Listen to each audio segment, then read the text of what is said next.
Hello, friends. Did you know that nearly 80% of those who watch my videos aren't subscribed?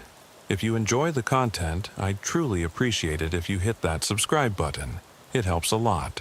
Also, don't forget to leave a like and share your thoughts in the comments. Your interaction not only supports the channel's growth, but also helps these stories reach more people. Thank you all for being here. By the way, where are you watching from? Let me know in the comments.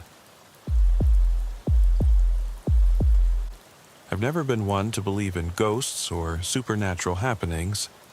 Even after 2 decades on the force, sitting through endless 911 calls that turned out to be nothing more than nervous hallucinations, overactive imaginations, or simply the manifestation of grief. But the night it happened in Pine Ridge still haunts me, and every time I think back to it, a chill crawls down my spine. I remember it was a bitterly cold October evening, the kind of night where the wind howled just a bit too loudly through the leafless trees, and the streetlights flickered uncertainly over cracked sidewalks. I was on a late-night patrol along Maple Street, a quiet residential stretch in one of those small towns that remind you of a bygone era when the world felt simpler and the rules were clear. The radio crackled with the usual dispatch chatter, 10-4, Unit 142 responding, and the clock on my dashboard read 11:38 p.m. It was then that the call came through, a fractured, trembling voice on the other end of the line reporting something that didn't fit the norm. The dispatcher's tone was clipped as she repeated, "Unit 142, we have a 1050 at 27 Maple Street in Pine Ridge. Caller reports he's back and needs an immediate welfare check." I couldn't help but notice the pause in her voice, a hesitancy that spoke of something more than just an overactive imagination.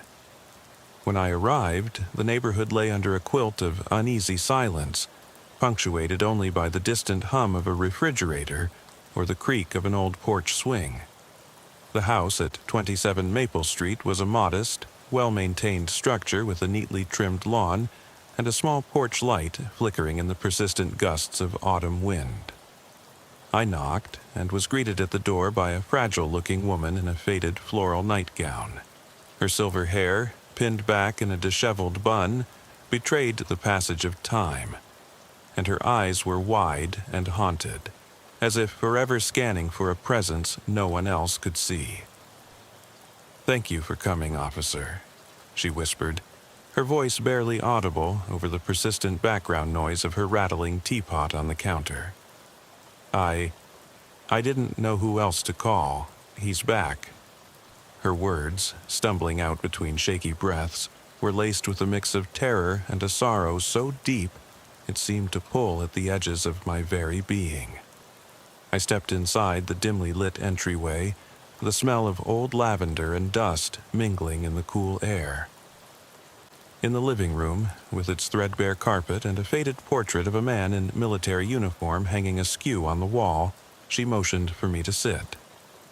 I pulled out my notebook, my senses on high alert as I tried to pick up every nuance of her speech.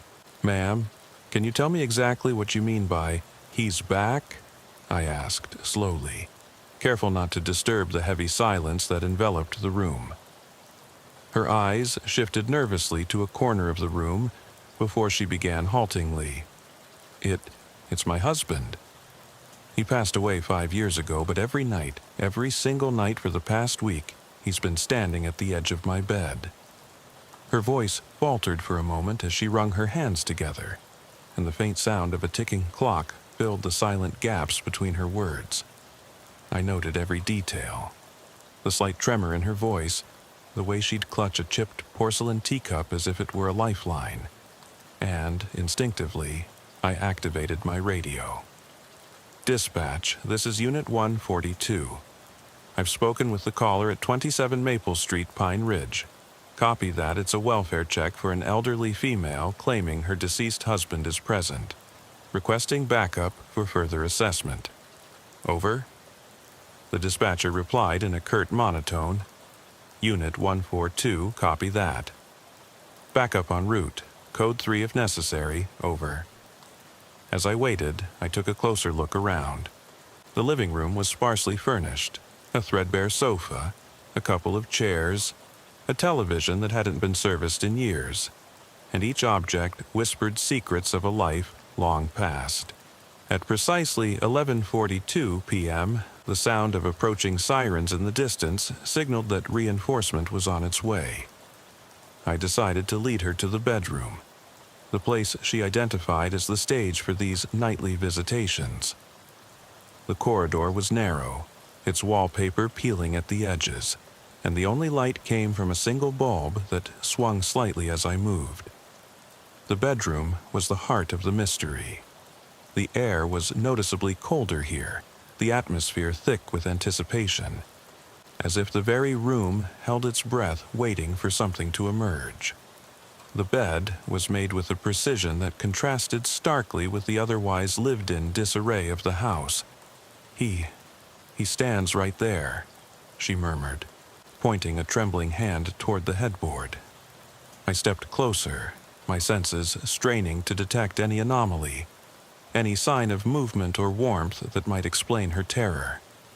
But in the dim illumination, nothing stirred except the shadows. I radioed again. "Dispatch, this is 142, I'm in the subject's bedroom. No visible signs of intruder or disturbance. Advise if I should conduct a full search. Over." A brief pause ensued before the dispatcher replied, 142, that's a 10-4. Continue with a visual and olfactory examination of the area. Maintain caution. Over. I examined the bed, the nightstand, the windowsill where frost had begun to accumulate despite the indoor heating, and even the patterned rug that lay in front of the bed. Nothing seemed out of the ordinary except for the pervasive chill that clung to the air. "Ma'am, do you see anything that might indicate a break-in?" I gently asked, though deep inside I suspected the answer was far from simple. Her eyes, red-rimmed from tears, met mine, and she shook her head vigorously. "No, nothing," she said, as if trying to convince herself as much as me. I took down some notes, detailing every observation, down to the way the old analog clock on the bedside table ticked away the seconds, each one a reminder of time slipping by. As I turned to leave the room and confer with my backup, the radio suddenly crackled to life with a brief, urgent message from the dispatcher. "Unit 142, be advised, subject's daughter, Tammy, is on her way to the residence. She's reported that her mother has been under a lot of stress and has been hearing things again. Repeat, under a lot of stress. Over."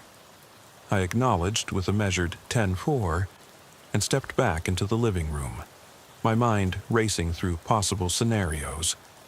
Could this be a manifestation of grief, an auditory hallucination born of isolation and fear? Or was there something else, something unexplainable lurking at the edge of reality? I stayed with the elderly woman for nearly another half hour, giving her updates on the arrival of additional units and speaking with her in a calm, even tone, hoping to alleviate her mounting anxiety. Her description of her husband was both tender and disturbing. She recalled the gentle timbre of his voice, the soft click of his cufflinks, the way he would lean over her in bed, looking at her with a gaze that mingled affection with something far more ominous. Each word she spoke was punctuated by the harsh sound of her own breathing, and each pause was a silent testament to the terror that had gripped her for days. When my partner finally arrived, a seasoned officer with a steady demeanor and a knack for piecing together the oddest of puzzles, I briefed him on the situation, and together we conducted a more thorough search of the premises.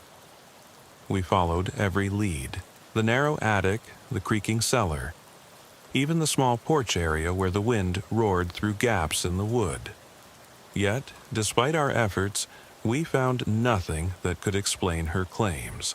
I remember ending that initial visit with an unshakable sense of disquiet.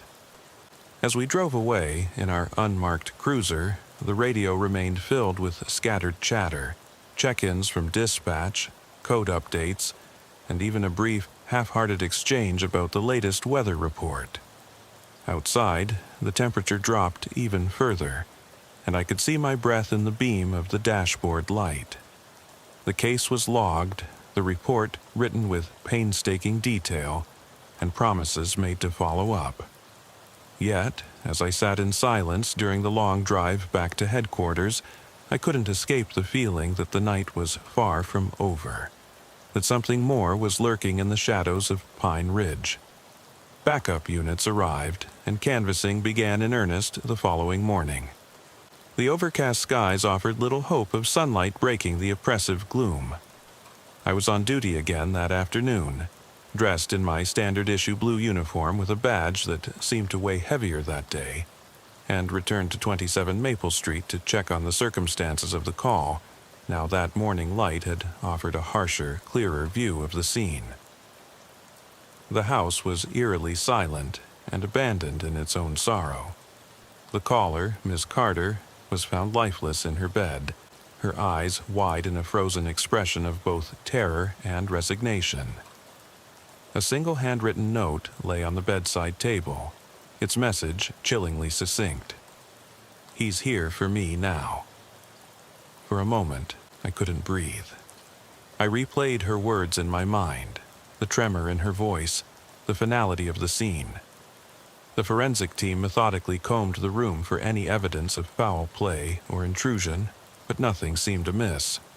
The window was locked, the door showed no signs of forced entry, and yet the atmosphere was charged with a menace that defied logical explanation. In our debriefing, the sergeant insisted that I file a supplemental report detailing every nuance of that night. I sat there, recounting in measured tones the dispatch codes, the routine procedures, and the eerie, lingering presence I had felt in that cold bedroom. It was all written down meticulously, a record that would eventually become one of those cases that officers refer to in hushed tones when the night grows inexplicably still. I couldn't shake the growing obsession with finding answers. Over the next several days, I pored over every detail of the report, re-interviewed witnesses, and revisited the scene with an eye for something that everyone else had missed.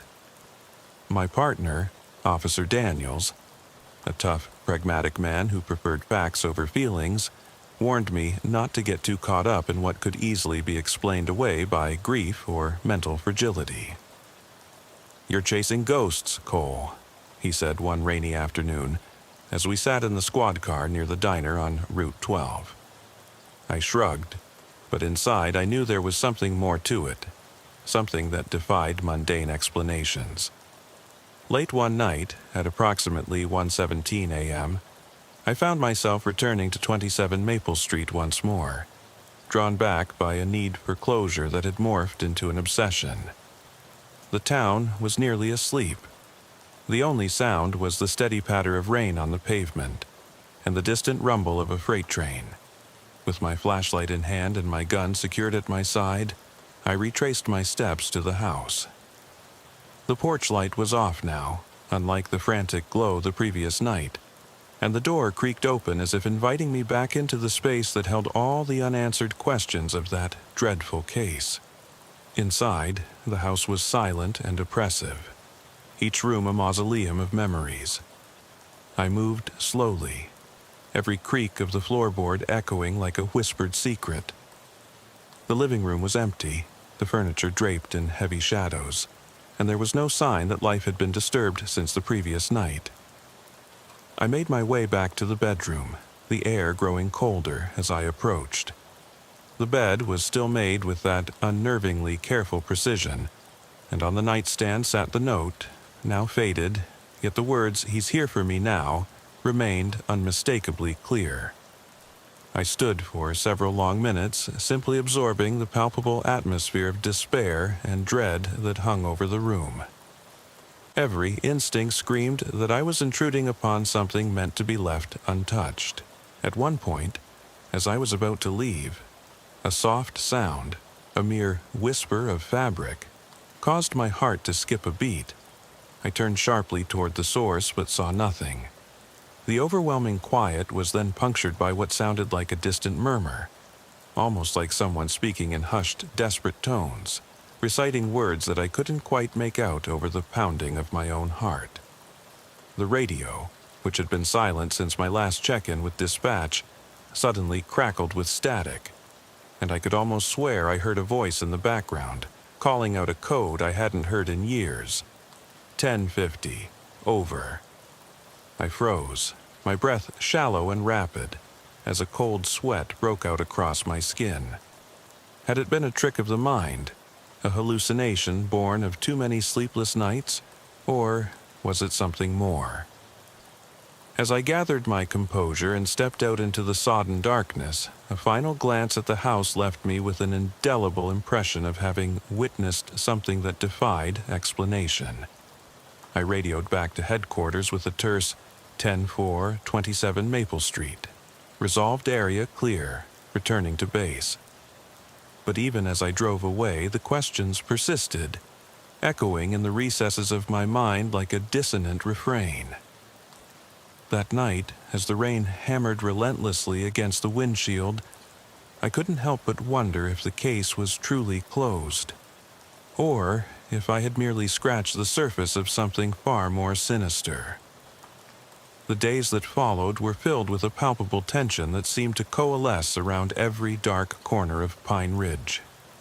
I attended follow-up interviews, rechecked logs, and even sought out the daughter, Tammy, who had arrived at the home shortly after her mother's death.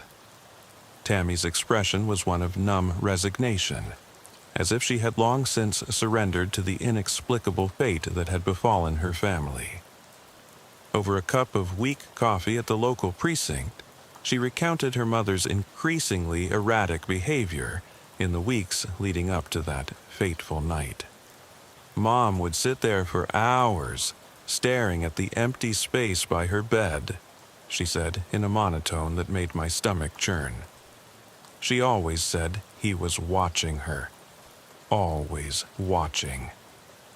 Her words, spoken in such a flat, detached manner, only deepened the unsettling aura surrounding the case. My colleagues and I mulled over the evidence late into the night at the station, our weary minds grappling with the dual nature of what we had witnessed: the undeniable loss of a life touched by grief, and the inexplicable feeling of a presence that seemed too real to be mere imagination.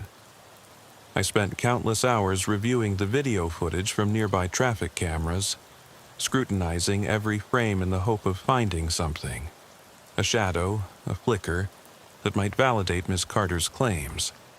But all I found was the lingering static of a cold, indifferent night, the sort that leaves you questioning whether the line between reality and the inexplicable has ever truly been drawn in stone.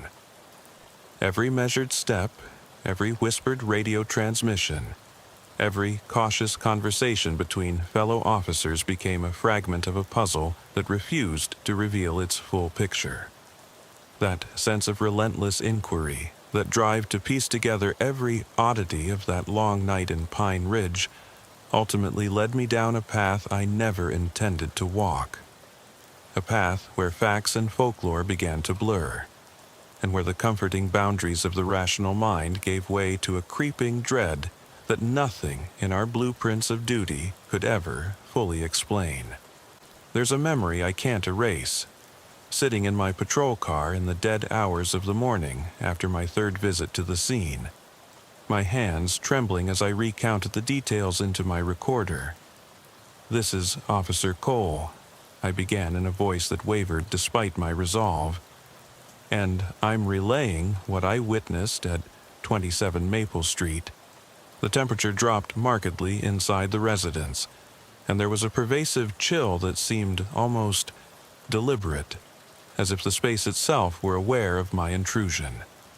I can't shake the feeling that something, or someone, was watching me. I'm not sure if it's my mind playing tricks after so many sleepless nights, or if I'm staring into a truth that's too vast for us to comprehend. Over. I replayed the recording over and over, each listen dredging up the phantoms of that night. Every rational explanation seemed to crumble under the weight of what I had seen and felt. My partner, Daniels, maintained his cautious skepticism, insisting that the mind often fashions answers out of grief. Yet even he could not deny the lingering unease that crept into his eyes whenever he mentioned that house.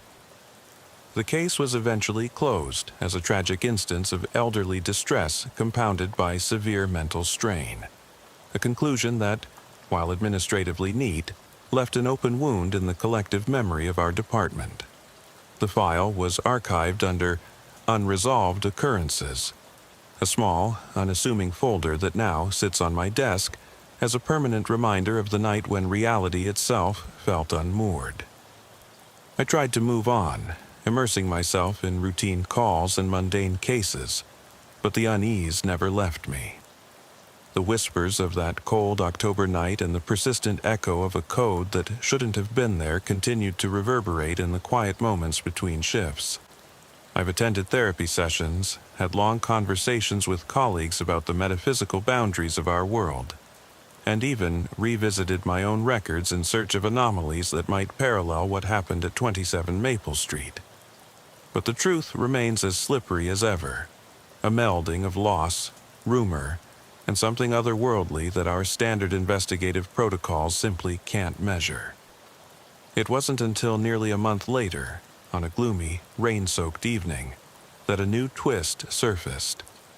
The precinct's technician called me into his cluttered, dimly lit office, a space filled with outdated monitors and filing cabinets crammed with decades of case records.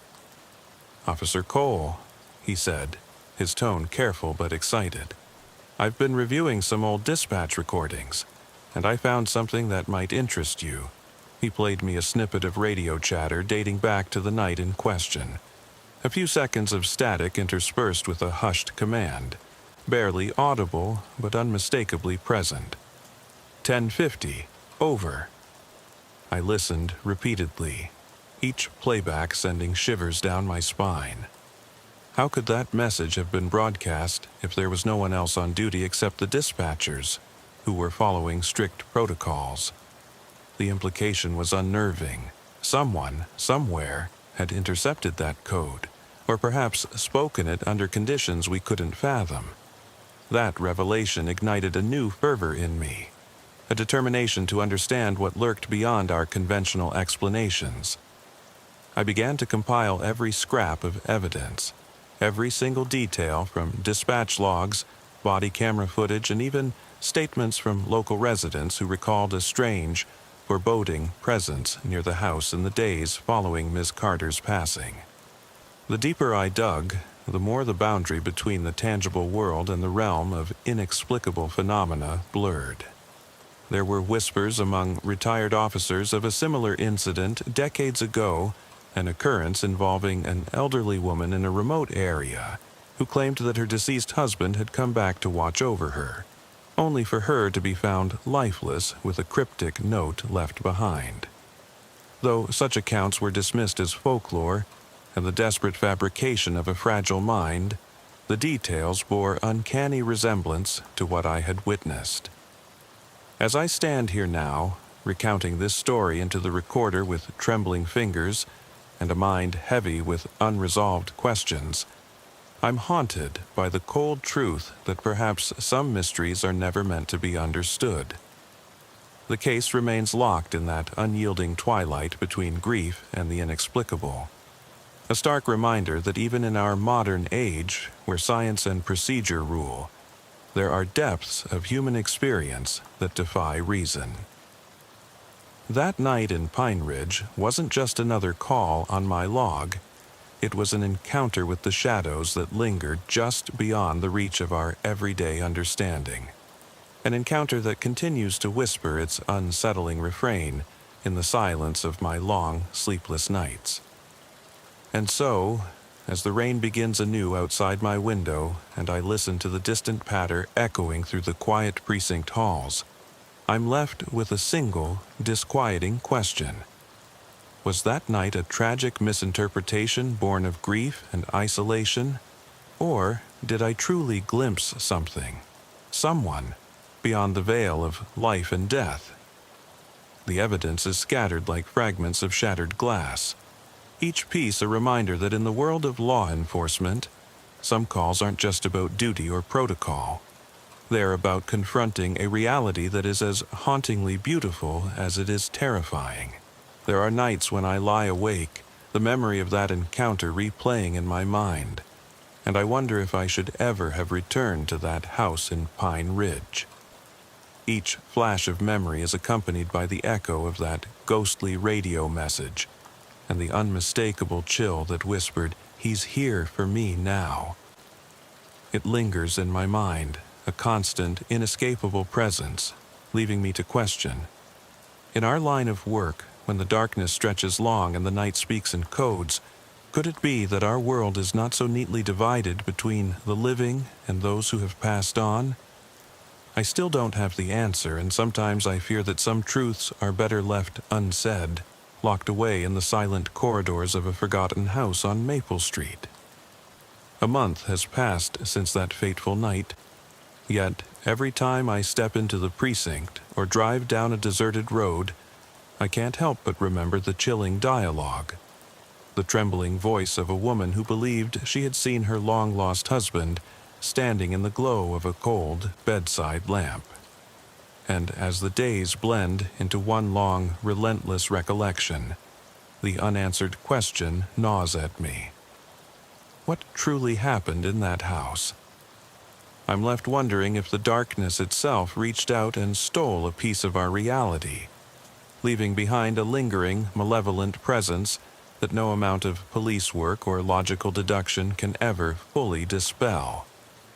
I record these thoughts not for sensationalism, but in the hope that someday someone else may come across this record and find the courage to ask the same question that continues to haunt my every quiet moment. Was what I experienced real, or was it the ephemeral phantom of a mind strained by the endless burden of duty and loss? As I sign off for the night, one final thought remains, a question that drifts unanswered like a ghost in the dark corridors of memory, leaving an unsettling uncertainty. Maybe, just maybe, some calls on the 911 line are more than just tragic miscommunications. And sometimes the truth is something far more inexplicable than we are ever meant to understand. It was nearly 3 weeks later, on a frigid November evening, when a new series of events began to unfold, sending shockwaves through our small town and reopening old wounds I'd fought so hard to bury. I was working the graveyard shift. The digital clock on my dashboard showed 2:03 a.m. as I patrolled the winding roads of Pine Ridge. The weather was bitter. Rain was slanting down in razor-thin sheets, and the wind was so fierce that it seemed to carry the distant echoes of a past I had long tried to forget. My thoughts were still on 27 Maple Street, on the inexplicable chill and the ghostly radio transmission that had haunted my previous nights. At that moment, the radio buzzed urgently. Unit 142. We have a 1050 at 27 Maple Street. Code urgent, over. My heart skipped.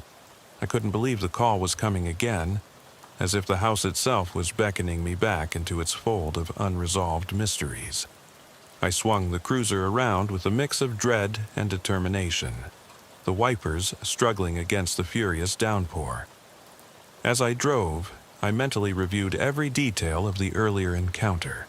The hurried interview with Miss Carter, her trembling admission, the unnerving silence that had followed my departure, and that ghostly command in the static. My partner, Daniels, had since been reassigned to a different shift after quietly expressing his concern about the toll the case was taking on us. Now, I was alone on this call. Alone with a duty that felt more like a personal summons. Pulling up to Maple Street once more, I noted that the house looked even more forlorn under the weight of the storm. The porch light, which had once sputtered with a dim, uncertain glow, was now completely off, swallowed by the deluge of rain. As I stepped out of the cruiser, the radio remained silent for a few agonizing seconds. the only sound being the relentless drumming of water on the asphalt and the distant rumble of thunder.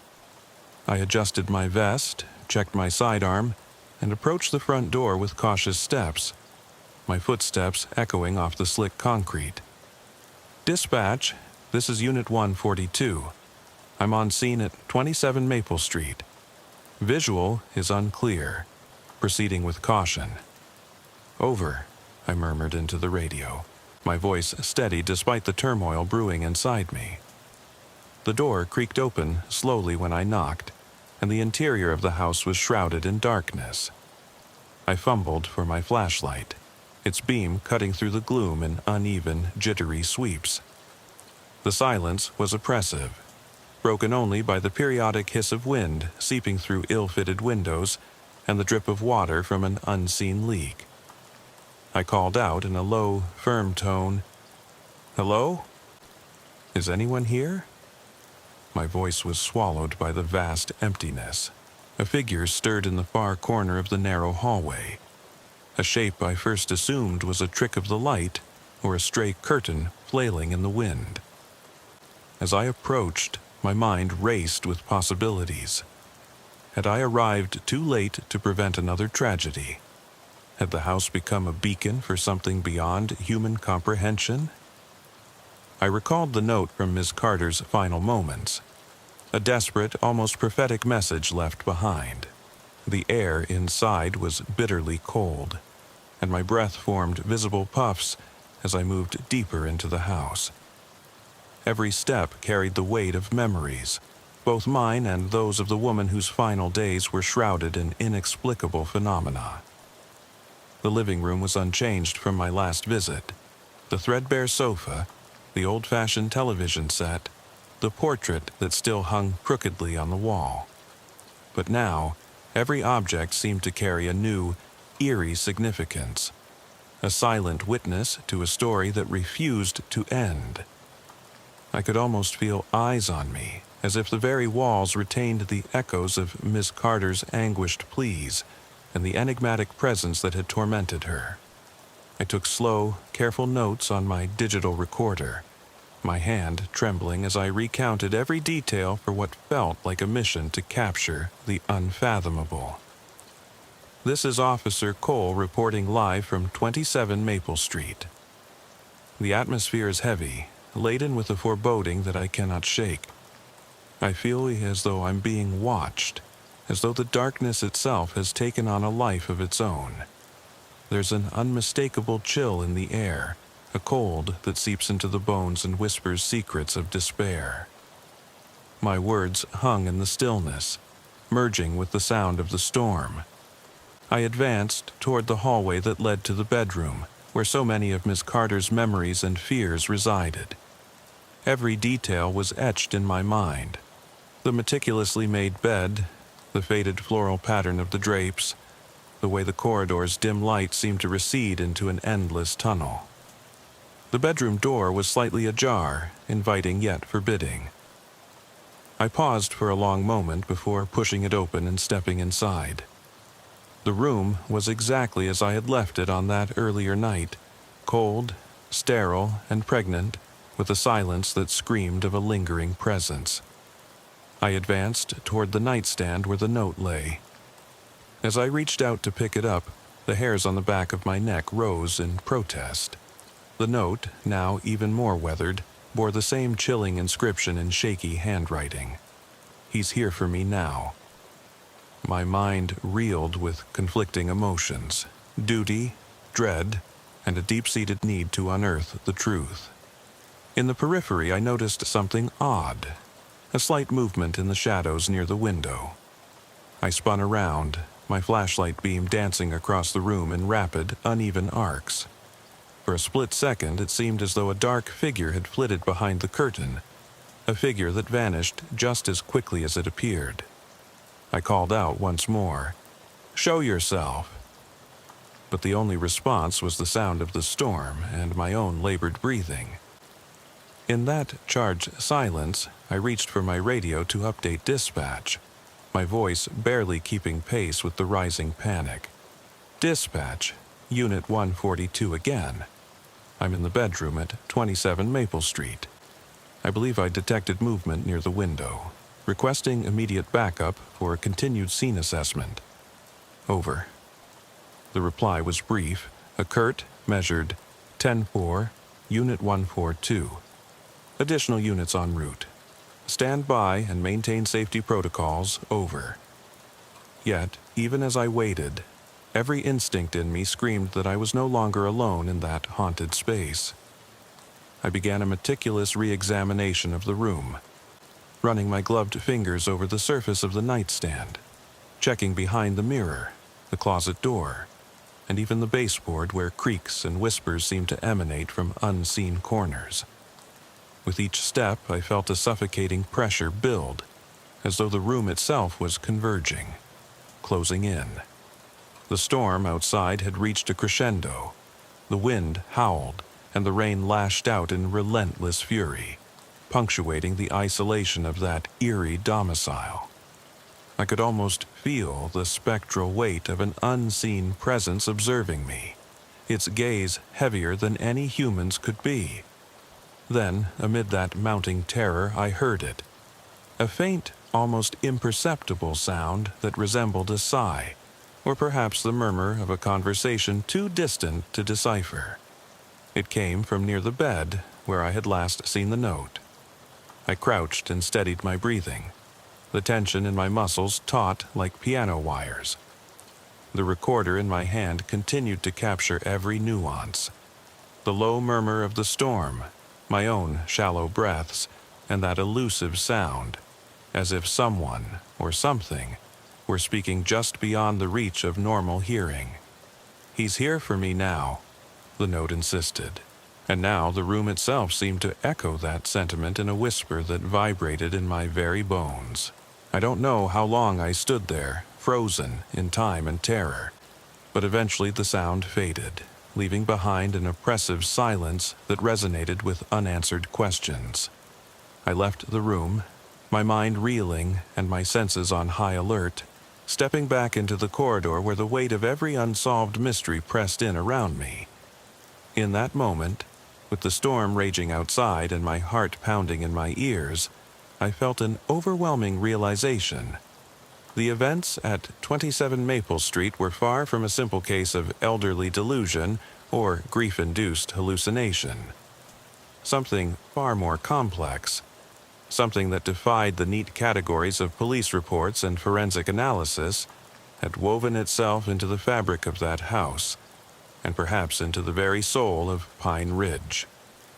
I returned to the cruiser with a heavy heart and an even heavier duty to relay the events as they unfolded, to document every chilling detail for a case that, by all rational accounts, should have been closed weeks ago.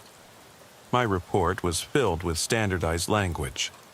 No signs of forced entry, no evidence of physical disturbance, and yet a pronounced sense of an intangible presence.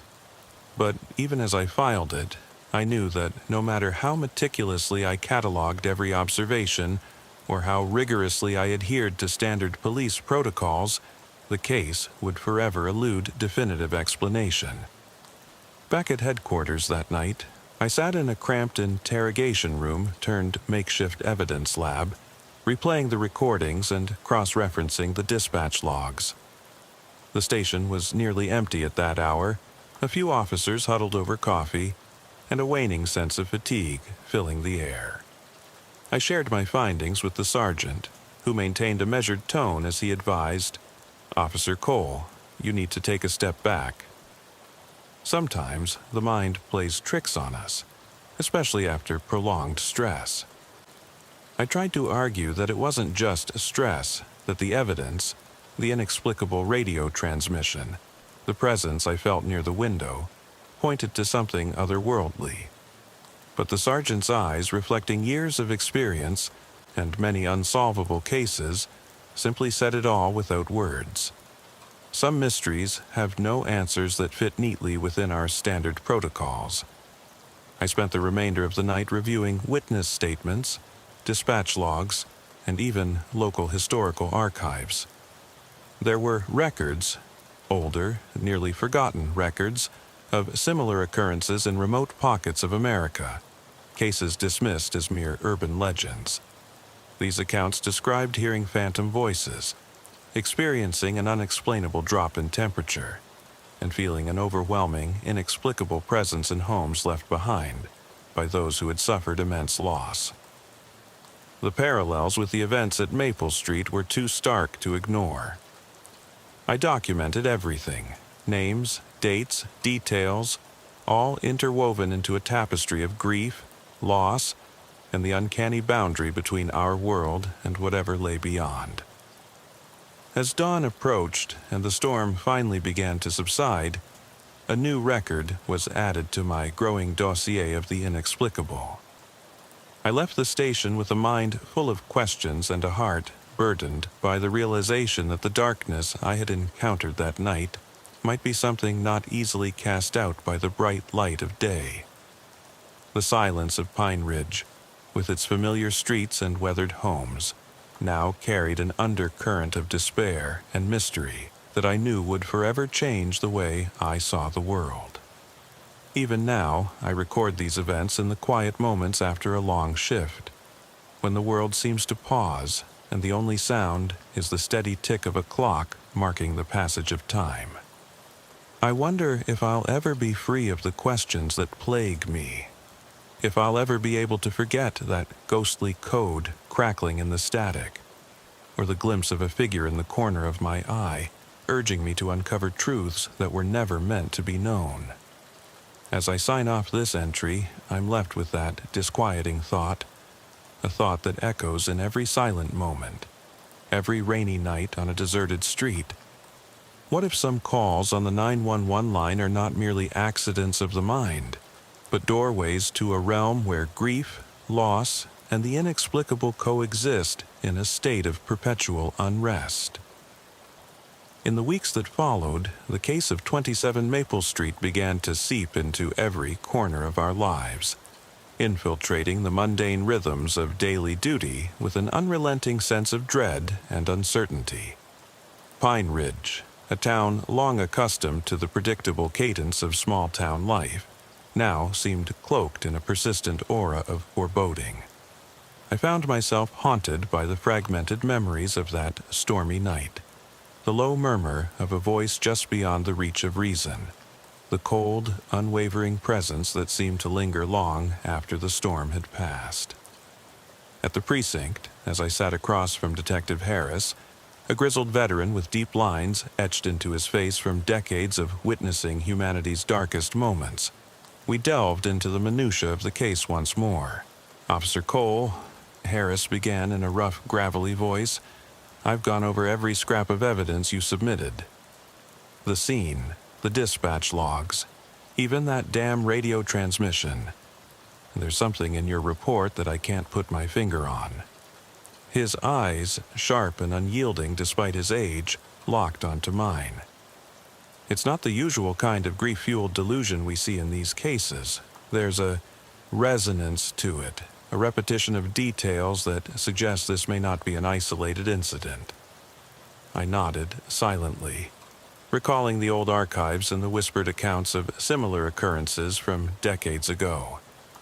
Harris continued, "I'm pulling up records from the local historical society.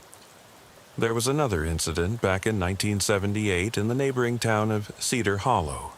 An elderly woman, a similar note, inexplicable phenomena. It's almost as if these incidents are part of a continuum, something that transcends our normal understanding of the law." Over the following days, the investigation took on an almost obsessive quality. Harris and I pored over yellowed newspaper clippings, archival dispatch recordings, and even interviewed elderly residents who remembered whispers of events that, to them, were inexplicable apparitions of the past. I remember one interview in particular, an 82-year-old gentleman named Mr. Lewis, who recounted a story about a similarly tragic event that had occurred nearly 40 years ago. In his slow, measured speech, each word dripping with the weight of lived experience, he spoke of a house on Oakwood Lane, where a lady had complained for months about seeing her dead husband. The story, once dismissed as a figment of a senile mind, now resonated with our case in Pine Ridge. "Son, there's things in this world that don't fit in the neat boxes of human understanding," he'd murmured, his eyes distant and sorrowful. "Sometimes those we've lost, they don't always let go." Our efforts to find a rational explanation led us deep into the mechanics of our own system. Every detail was examined: the registry of dispatch calls, the maintenance logs of the analog radios still in use at the small town station, and even the weather reports from the National Weather Service, which confirmed that a sharp drop in temperature had indeed occurred in that particular neighborhood on the night in question.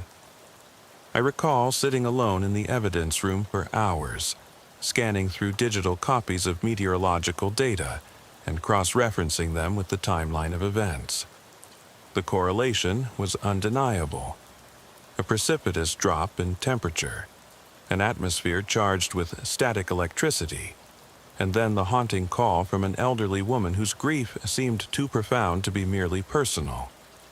Each piece of data lent the case an air of legitimacy that could not be easily dismissed as mere paranoia. Even as I compiled these facts, a part of me, a part that I struggled to keep at bay, began to wonder if some things were truly beyond our grasp. The protocols we follow, the codes we repeat over our radios, 10-4, 10-7, 10-50, and the rigid structure of our daily routines suddenly seemed insufficient to capture the full range of human experience. There were moments, in the dead silence of the night, when the line between duty and the supernatural blurred, and I found myself questioning whether our hard-won rationality was nothing more than a fragile veneer over a far more chaotic reality. Late one night, after a particularly long shift, I sat alone in my cluttered apartment, reading through the compiled evidence. The room was dim, lit only by the flickering light of a desk lamp and the pale glow of a clock that ticked relentlessly. Every now and then, I could almost swear I heard a faint whisper, as though the darkness itself was trying to speak to me. I recorded my thoughts on my digital recorder, my voice barely steady as I said, "This is Officer Cole, and I'm beginning to think that maybe we're dealing with something that defies conventional explanation. The evidence, while rooted in fact, also suggests an element, a presence, that seems to stalk the edges of our reality. I can't help but wonder, what if some of these calls are not just cries for help, but messages from a realm we have yet to comprehend?" I turned the recorder off and sat back, my eyes closing as exhaustion washed over me. But sleep did not come easily. Instead, my mind replayed the events of Maple Street in a torturous loop. A never-ending montage of whispered commands, cold touches of unseen hands, and the incessant echo of that final, bone-chilling note. Was it all a tragic confluence of grief and isolation, or was there a pattern, a hidden truth lying dormant beneath the veneer of mundane police work? I couldn't decide. Then, one evening, as I was leaving the precinct, I happened to pass by a small memorial wall dedicated to fallen officers and unsolved cases alike. Among the many names and brief inscriptions was one that sent a chill down my spine, a reference to an incident in Cedar Hollow nearly 40 years ago, with details that eerily mirrored the Pine Ridge case. I paused before the memorial, the cool night air swirling around me, and for a long, silent moment, I allowed myself to feel the weight of countless unanswered questions. It was as if the past and present were speaking to each other in a language beyond words, reminding me that sometimes, no matter how diligently we search for answers, some mysteries remain forever veiled. I still don't know if that call on 27 Maple Street was a product of an unhinged mind steeped in grief, or if it was a doorway, however fleeting, to something that eludes our understanding of life and death. The investigation continues to echo in my memories, And as I write these words, I find myself asking the most disquieting question of all. In a world governed by codes, protocols, and rigid order, can we ever truly capture the essence of those moments when reality itself shatters, leaving us to wonder if the inexplicable is, in fact, the truest form of existence? The case remains unresolved, a dark stain on my record, an ever-present reminder that sometimes the darkness reaches out long after the call has ended, leaving behind whispers that we may never fully understand. And so, with a heavy heart and a mind perennially restless, I close this chapter of my recollection. But the story, the questions, and the eerie certainty that something beyond our realm might be watching remain. As the precinct lights dim and another shift is about to begin, I can't help but think, what if the next call isn't just a cry for help, but a call to witness an unimaginable truth? The silence that follows might just be the answer that leaves you questioning everything, even as you wonder, was it real? Or should I have never listened at all? Now, months have passed since that fateful series of events, yet the spectral imprint of Pine Ridge endures. I find myself traveling far beyond the boundaries of our small town, summoned to investigate seemingly isolated incidents of the same nature. Reports of inexplicable presences, unsettling radio transmissions, and persistent accounts of eerie visitations in other corners of our region.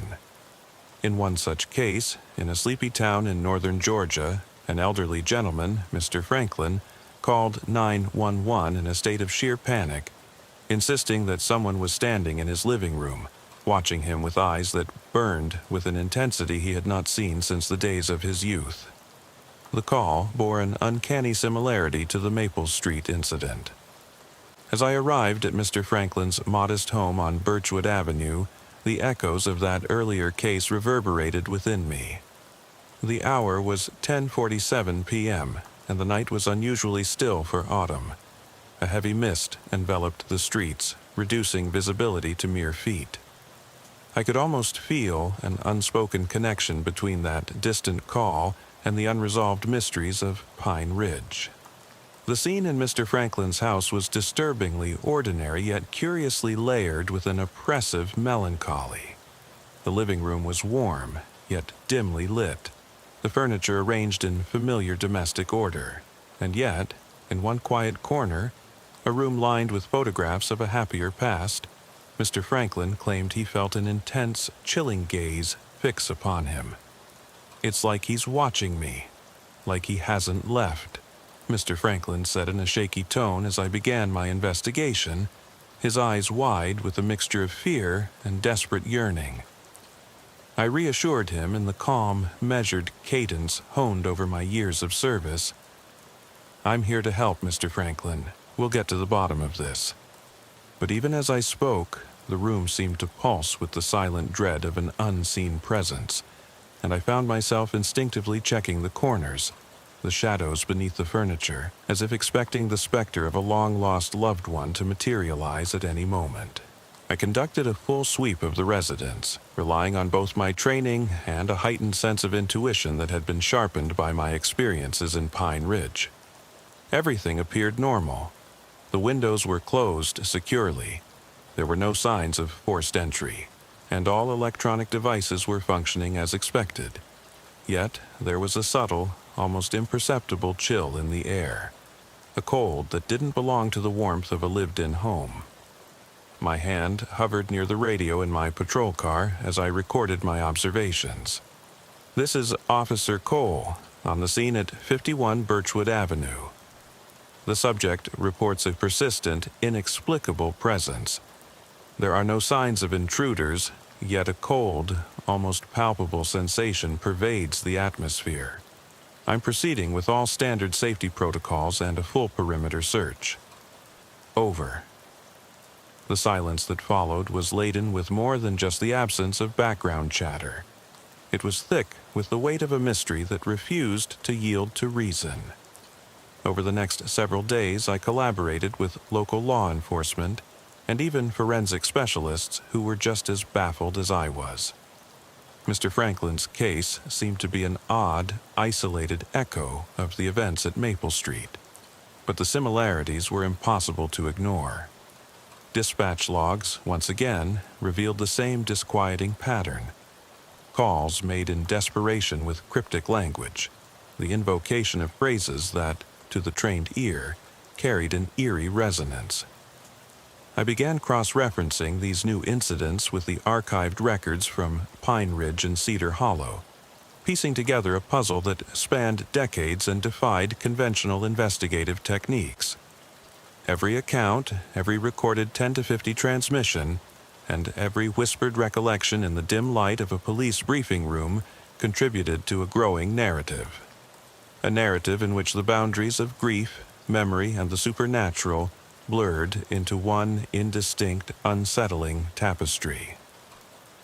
One chilly afternoon, I returned to the scene at Birchwood Avenue alone, determined to capture anything that might have been missed in the initial investigation. The house was quiet, the only sound the muted drip of rain from the eaves and the creaking of ancient wood. I retraced my steps, methodically checking every room, every shadowed corner. It was then, in the near-empty attic filled with dusty memorabilia and forgotten relics of a bygone era, that I discovered a collection of old photographs and handwritten letters. They chronicled the life of Mr. Franklin's late wife, a woman remembered for her gentle smile and unwavering devotion. One faded letter, in particular, caught my eye. A letter that spoke of the inexplicable feeling of being watched, of love that persisted beyond death's finality. The handwriting was delicate, each stroke imbued with both longing and a foreboding sense of inevitability. I couldn't help but wonder if these remnants of the past held a connection to the ghostly visitations, and if they could, in some quiet, unspoken way, be the source of the persistent unease. Every new detail, every corroborating piece of evidence, drew me deeper into the labyrinth of unanswered questions. The precinct became a second home, a sanctuary filled with late-night sessions of research and discussions with colleagues who, despite their skepticism, could not deny the growing sense of something amiss. In hushed voices over stale coffee, and in the scattered notes pinned on a community bulletin board in the evidence room, we began to discuss the possibility that these phenomena were not aberrations isolated in time and space, but part of a pattern. A spectral cycle that might repeat wherever heartache and loss were left unchecked. The idea was both fascinating and terrifying. A notion that some forces in our world were drawn to the despair of the lonely and the grieving, manifesting in ways that not even our most rigorous protocols could capture.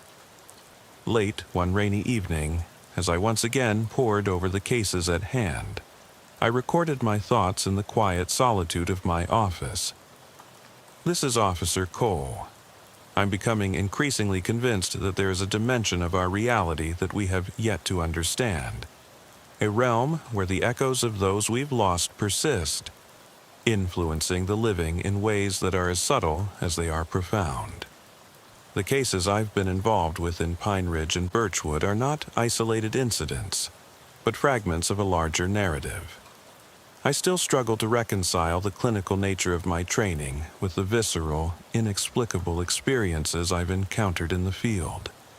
Yet, every piece of evidence, every whispered radio code, every flicker of movement in the darkness seems to confirm that when grief takes hold, it can bend reality just enough to let the past seep through. Even now, as I sit in a quiet room, illuminated only by the soft glow of a computer screen and the steady hum of a desk fan, those words echo in my mind. A perpetual reminder that some mysteries are too vast, too deeply interwoven with our human experience, to ever be fully understood. The investigations continue, each new case a thread in the tapestry of a story that spans not just geography and time, but the very limits of what we can know.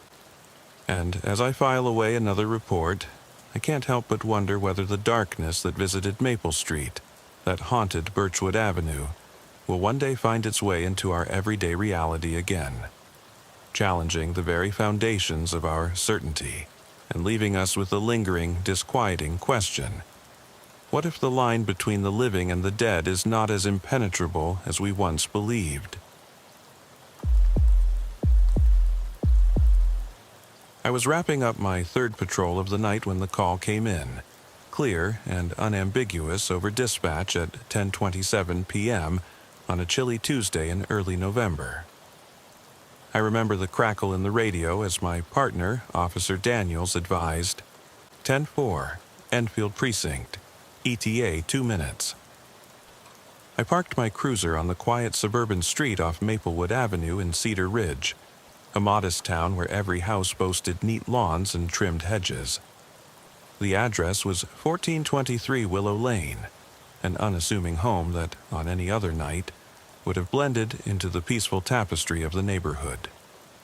But tonight, its tranquility was shattered by an unnerving 911 call, a report from a middle-aged man named Jason Miller. The call log had already been detailed.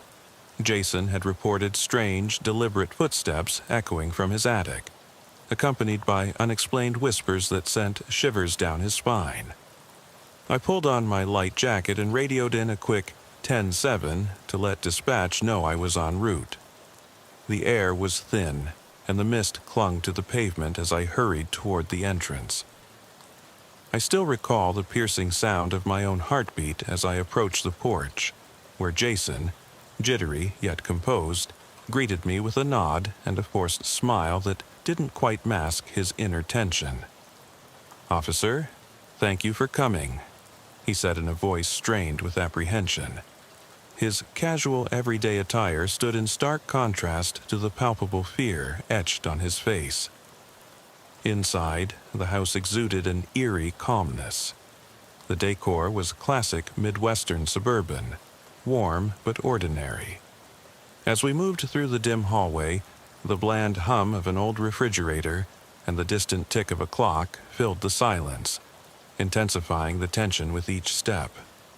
"Ma'am, I'm just going to check the attic," I explained gently as Jason trailed behind, his eyes darting nervously. I couldn't help but notice how even the soft hum of his electric heater seemed off-key this evening. I pressed the call button on the narrow panel beside the stairs, announcing over my radio, "Dispatch, I'm in the residence and heading to the attic." "Copy?" The static returned a measured 10-4, officer, and I slowly opened the pull-down ladder. Climbing up, my flashlight beam danced over exposed beams and piles of stored boxes long forgotten. The attic was vast, yet disconcertingly still. Layers of dust stirred by my footfalls hinted at a space left undisturbed for years, except for one anomaly. Etched faintly on the dust-covered floor were footprints, irregular and deliberate, leading toward a cluttered corner obscured by old cardboard boxes and antique furniture. Near these prints was a makeshift altar. A ring of half-melted candles encircled an overturned wooden crate. On it lay a bundle of weathered animal bones, a rusted key, and, most disturbing of all, a faded photograph of Jason, crudely defaced by deep, violent scratches. 10-4, dispatch. I'm seeing something here that's not just a case of a prowler. Over, I murmured over the radio, my voice barely steady. Each word was weighted with the unnerving realization that this wasn't a mere prank, but an ominous message deliberately left for Jason. I remember pausing there, breath catching in my throat as the oppressive silence of the attic pressed in. The only sounds were the soft hum of my radio and the occasional creak of the aged floorboards. I radioed down to Jason, asking, "Mr. Miller, have you ever been up in this particular part of your attic before? What's with the picture?" His voice, muffled by distance and tremor, replied, I've never seen that room before. Please, get out of there." I assured him I'd secured the scene and come back to discuss it further. But even as I descended back into the main part of the house, an unsettling certainty gnawed at me. This was more than a case of disturbed property. Back at the front door, Jason's eyes were bloodshot, his hands trembling as he fumbled with his doorbell.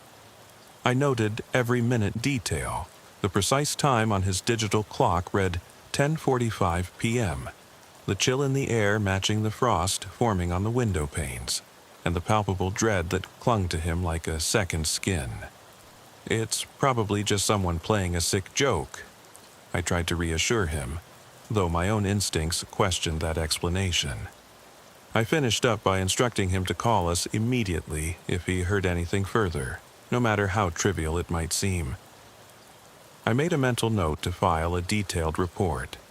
The exact address, the weather conditions, the precise radio call codes exchanged. Every nuance was essential for what was unfolding. With a final 10-4 over the radio, I left the scene, my thoughts heavy with the weight of the unexplained. Later that night, as I sat in the station compiling initial notes, the memory of that attic and the defaced photograph burned in my mind. I replayed the radio chatter, the clipped 10-7 and 10-4 exchanged with dispatch, the whispered uncertainty in Jason's voice, and wondered if the night had concealed a far deeper secret. The dispatch log, stamped with precise times and codes, confirmed that nothing had been tampered with except for the eerie evidence left upstairs. In a whispered aside to myself, I noted, this isn't just about trespassing or a lonely mind playing tricks. There's something else here, a deliberate message in the guise of an urban legend come to life. I filed the report under unusual disturbances, aware that, deep down, I knew we were merely scratching the surface of a far darker mystery. The station's fluorescent lights buzzed overhead as I reviewed the details meticulously. A few minutes later, my partner Daniels called out from across the room. "Hey, you got a minute? There's another call coming in from the same area." My stomach churned as I listened to the urgent dispatch. "Officer, repeat. Another call from 1423 Willow Lane. Caller says the sounds, they're back, and now there's something else. A voice, almost like a whispered code. 10 to 50 pending." My pulse quickened. This wasn't a routine check, it was escalating into something far more sinister. A scenario that, even in all my years on the force, I'd rarely encountered. I grabbed my notepad and headed back out into the cold night, the sound of my boots crunching on the frost-covered pavement echoing the rhythm of an impending storm. The crisp air carried a foreboding chill that night, as though the very elements were conspiring to bring the truth to light. My mind raced as I reviewed every detail of that earlier encounter, the strange placement of the items in the attic, the defaced photo, the inexplicable footprints, and the nagging voice in my head told me that there was more to come. I could almost hear the distant murmur of someone reciting 10 to 50, 10 to 7 over and over again, like an incantation meant to trap souls. As I drove back to Willow Lane, every red light and stop sign seemed to echo the beat of my apprehensive heart. I pulled up outside the house once more, the headlights carving harsh shadows over the familiar facade. The wind had picked up, rattling the loose window frames and adding a discordant symphony to an already tense atmosphere. I radioed in to dispatch. "Dispatch, this is Enfield Unit 17, back at the residence. Requesting immediate backup on scene, possible repeat incident. Over." The reply was immediate. "Unit 17, copy. Backup en route. Estimated time of arrival, 3 minutes." On dirt. Inside the house, everything appeared unnervingly unchanged, a silent replay of an earlier version of events. Yet, as I approached the staircase once again, my ears caught a faint, almost imperceptible sound, a whisper of movement above. My flashlight's beam trembled as I raised it towards the attic. The ladder creaked under my weight, and I recalled Jason's pleading words from earlier. "Please, get away, there's something up there." With a deep exhale and a promise to leave no stone unturned, I ascended once more into that oppressive space. The attic was as I had left it, but the atmosphere had subtly shifted, as though the very air had thickened with despair. The half-melted candles now cast dancing, ghost-like shadows on the walls. I took a slow, measured step towards the altar, eyes scanning for any new disturbances. And then I heard it. A soft, almost imperceptible murmur that sent a chill down my spine. It wasn't a raccoon scuttling away or the settling of old wood. It was distinctly human. A voice, indecipherable yet urgent, whispered words that I could only catch fragments of, 10 to 50, 10 to 7. Each syllable a mournful echo in the vast emptiness.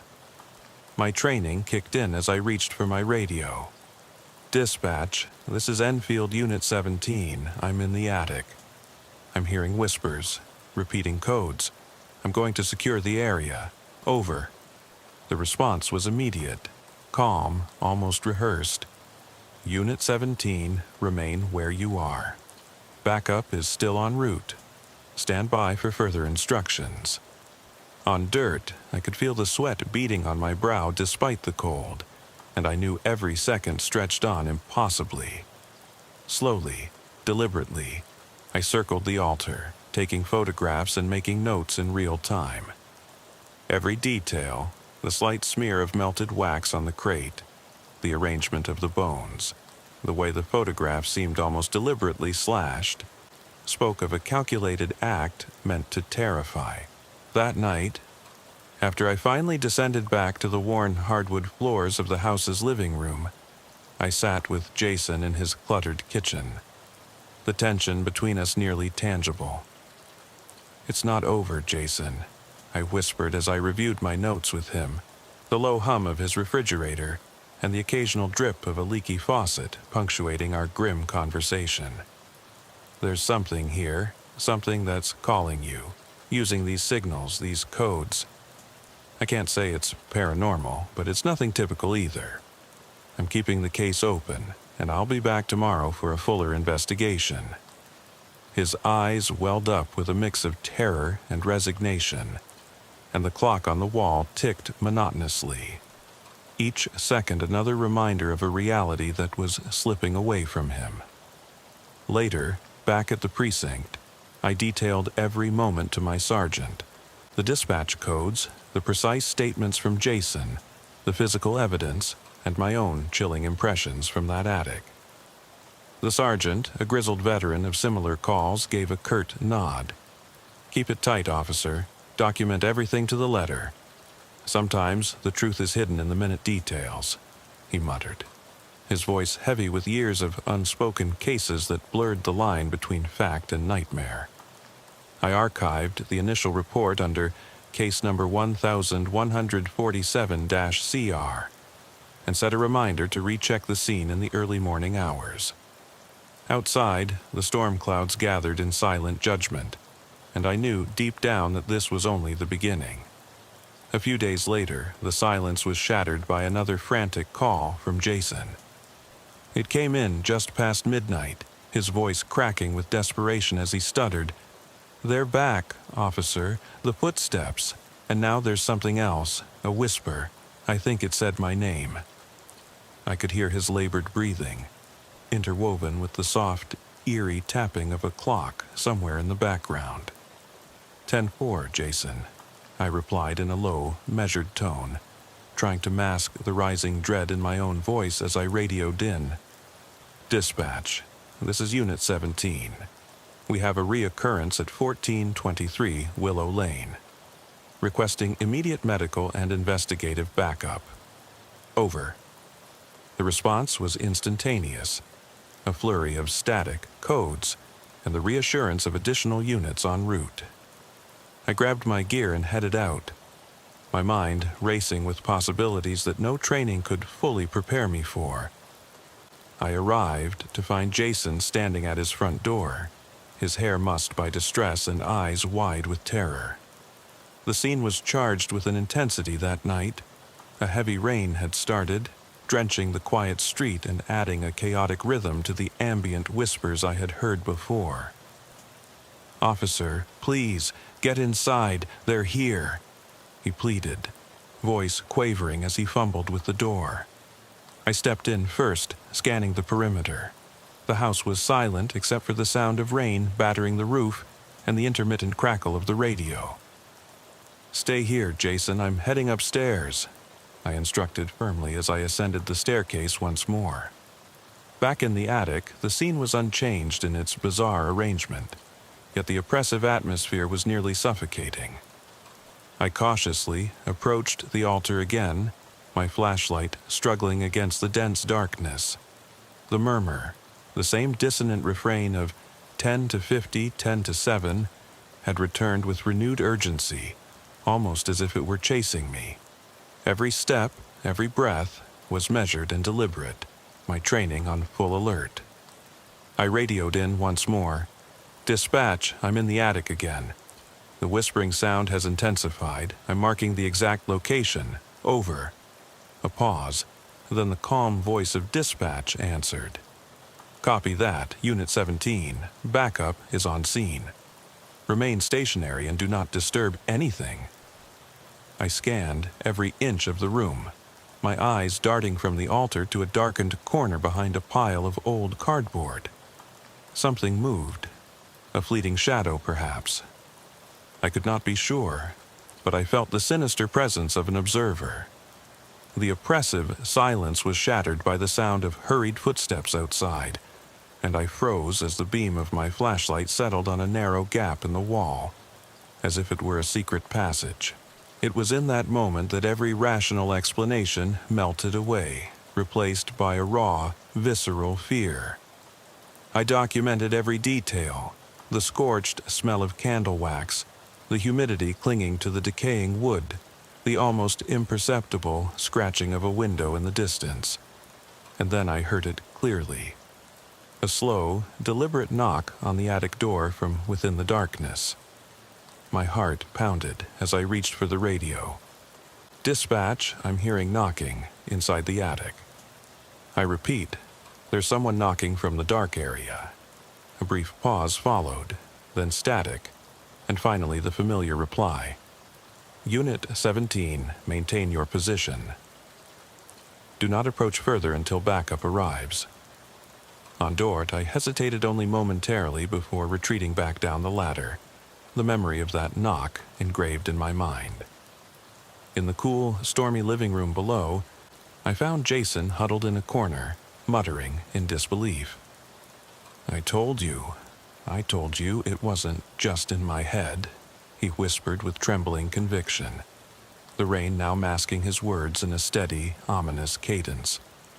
That night, as I left the scene, I couldn't shake the feeling that a malignant force had been set in motion, a force that defied rational police procedure, one that would haunt both of us for months to come.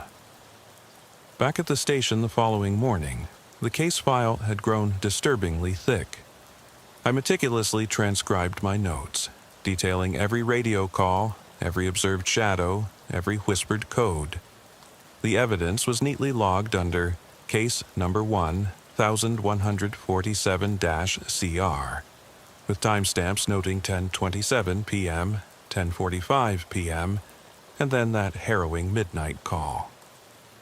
My partner Daniels and I reviewed the official protocols for domestic disturbances with unknown origins, cross-referencing every minute detail with standard procedure handbooks and internal investigation guidelines. We spoke with the sergeant, who in his gruff yet concerned tone remarked, "Officer, sometimes these calls aren't just about intruders. They can be manifestations of something we can't neatly file in your usual reports." His cryptic statement chilled me to the bone. I wasn't entirely sure what he meant, but the intensity of the unfolding events left little room for simple explanations. The morning light was weak and gray as I drove back to Willow Lane for a follow-up investigation. The air was damp, and a persistent drizzle had replaced the earlier downpour, lending an eerie calm to a place that had witnessed so much despair the night before. I interviewed neighbors discreetly, collecting fragmented anecdotes that painted a disturbing picture. Whispers in the night, fleeting glimpses of figures that vanished when approached, and a persistent sense that something malevolent lurked in the shadows of Cedar Ridge. One elderly neighbor, Mrs. Carter from the block, recounted with a shaky voice, "I heard them, soft footsteps and a strange humming. It wasn't like any normal sound I've heard in all my years here." Her words, unadorned with exaggeration, added a layer of grim authenticity to the case. I returned to the scene, not as a lone investigator but accompanied by a small team. Detective Ramirez, a seasoned veteran known for his meticulous attention to detail, and Officer Lee, whose calm demeanor under pressure often balanced my own rising panic. We rechecked every inch of the property, focusing once more on that attic, which now seemed less like an isolated room and more like a crypt holding secrets that defied explanation. Each of us took turns recording observations, occasionally pausing as if the very walls might whisper untold stories. Detective Ramirez, scanning the room with a critical eye, murmured, "It's almost as if someone wanted to recreate a ritual. Every detail, every misplaced object is deliberate." His words hung in the air, thick and foreboding. We collected samples, lumps of dried wax from the altar, fragments of the defaced photographs sealed in evidence bags, and even swabs of dust that glowed under our portable UV lights. Every piece was cataloged with precision. As the team worked, I couldn't help but think back to that night. The frantic whispers on the radio, the eerie knock in the attic, and the torment in Jason's voice. It was as if the house itself had taken on a life of its own, an unwilling witness to a tragedy that was still unfolding. This isn't just a case of psychological pressure, it's a full-blown assault on the senses, I confided quietly to Officer Lee as we packed our equipment. The sense of dread was more than procedural. It was deeply personal, resonating within the marrow of my bones. That day, while the evidence was being sent to forensics, I sat in the interrogation room with Jason, a man whose eyes spoke volumes of sleepless nights and relentless terror. His voice, subdued and steady, recounted the incidents with a haunting clarity, the unmistakable sound of his name being whispered, the soft rhythm of footsteps that no one could account for, and the palpable presence of an unseen entity that seemed to feed on his deepest fears. "I'm not making this up," he pleaded, his hands shaking as he clutched a frayed blanket. "Every time it happens, I feel this cold, paralyzing force, like I'm being watched by something I can't fight." I pressed him gently for every detail. The exact time the whispers began, the nature of the voices, the objects he might have disturbed in his frantic attempts to flee. His answers were measured, the kind of responses one gives when the line between reality and nightmare blurs. It started innocently enough, like a creak or a gust of wind, he said slowly. But then it became something more. It was as if I was living through a reenactment of my worst fears every time I went up there. His voice broke at the final words, a sound that echoed in the sterile quiet of the room. By the end of the day, with the evidence securely in hand and the investigative team exhausted, yet determined, I filed the final report for that phase of the case. I knew that the deeper we delved into the incident at 1423 Willow Lane, the more we would unearth complexities that defied conventional logic. The case had already begun to etch itself into the annals of unsolved mysteries, a case that would eventually disturb even those hardened by years on the force. As I closed the file for the day, I couldn't help but cast one last lingering glance at the photograph of Jason's defaced visage. wondering what dark force had orchestrated this torment and whether it would ever be laid to rest. In the ensuing days, as I tried to find solace amid stacks of paperwork and late-night case reviews, I began noticing details that threatened to blur the lines between evidence and an all-consuming nightmare. Late at night in the station's break room, while sifting through the forensic notes, I recalled a conversation with a retired detective who had once encountered a similar case. A case dismissed as mass hysteria, until unexplained accounts of spectral occurrences forced a reconsideration of what was deemed possible. His words echoed in my mind.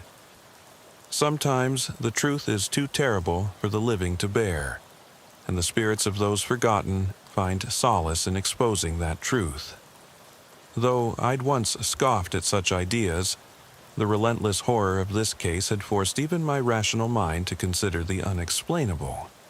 That unsettled thought took root as I prepared for my next shift. I made sure to log every detail: weather, times, dispatch codes, the names of all officers, and the meticulous notes about each communication. My chronicle was becoming a tapestry of cold facts interwoven with feelings of dread, a tapestry I couldn't simply discard. I kept rereading Jason's statements, each retelling of his ordeal like a stab in my gut. Every whisper felt like a personal condemnation, he had said, his voice barely above a whisper, laden with raw emotion and despair. I couldn't shake the memory of his haunted eyes, nor could I forget the way the house itself seemed to breathe, exuding an unspoken warning of danger yet unseen. At the precise hour of 3:15 a.m., when the station's corridors were draped in silence, my pager buzzed with a new notification, a subtle, almost imperceptible sign that the case was far from over. A call had come in, not from Jason, but from an anonymous number with an ominous tone that chilled me to the bone. The message was brief, containing only coordinates and a timestamp, along with the cryptic notation, "They are coming." My hands trembled as I logged the information, every instinct screaming that this was the prelude to something catastrophic. The coordinates pointed to a derelict building on the outskirts of Cedar Ridge, a place abandoned long ago yet whispered about in hushed tones among locals. A building rumored to be the epicenter of a series of unsolved events spanning decades. I alerted my supervisor and dispatched a secondary team while I carefully prepared to investigate this new lead. In the quiet hum of the squad room, with rain beginning to pelt the windows once again outside, I pondered the implications of that message. Was it a hoax, or did it signal that the disturbing occurrences at Willow Lane were merely the opening act in a long, unholy procession of terror? With each passing minute, the sense of impending inevitability grew, and I found myself caught in a silent battle between duty and dread. I knew that this new development would challenge every piece of logic and every protocol I'd relied on throughout my career. Still, I steeled myself, determined to see it through, come what may. By the time the backup arrived, a medley of seasoned detectives and uniformed officers, each silent and resolute, we were all acutely aware that the boundaries between the natural and the inexplicable were about to blur. The team and I set up a perimeter around the decrepit building, its windows shattered and walls marred by graffiti and decay, the very image of forsaken urban legend. I could almost hear the rhythmic cadence of a police radio in my ears, a constant reminder of the codes and structure that, until now, had defined our existence. 10-4, Unit 17, I repeated softly, my voice echoing off the cold concrete walls as I glanced back at the station clock. The stark reality of the moment was sinking in. We were on the verge of investigating something that defied every norm of our training, something that might well unravel our understanding of both order and chaos. I took one last look at the well-worn file in my hands, the pages thick with reports, sketches, photographs, and the ever-present transcript of whispered 911 calls that had first drawn me into this labyrinth of terror. Every detail had been logged meticulously, every code and timestamp noted in the margins with surgical precision. I couldn't help but wonder if, somewhere in the tangled web of radio chatter, there lay a hidden message, a secret intended for only the initiated, a warning from beyond our ken. As we moved toward the building, our flashlights cutting through the oppressive darkness, I braced myself for whatever awaited us inside. The line between rational police work and an unspeakable nightmare was perilously thin, and I knew in my core that by the end of this night nothing would ever be the same.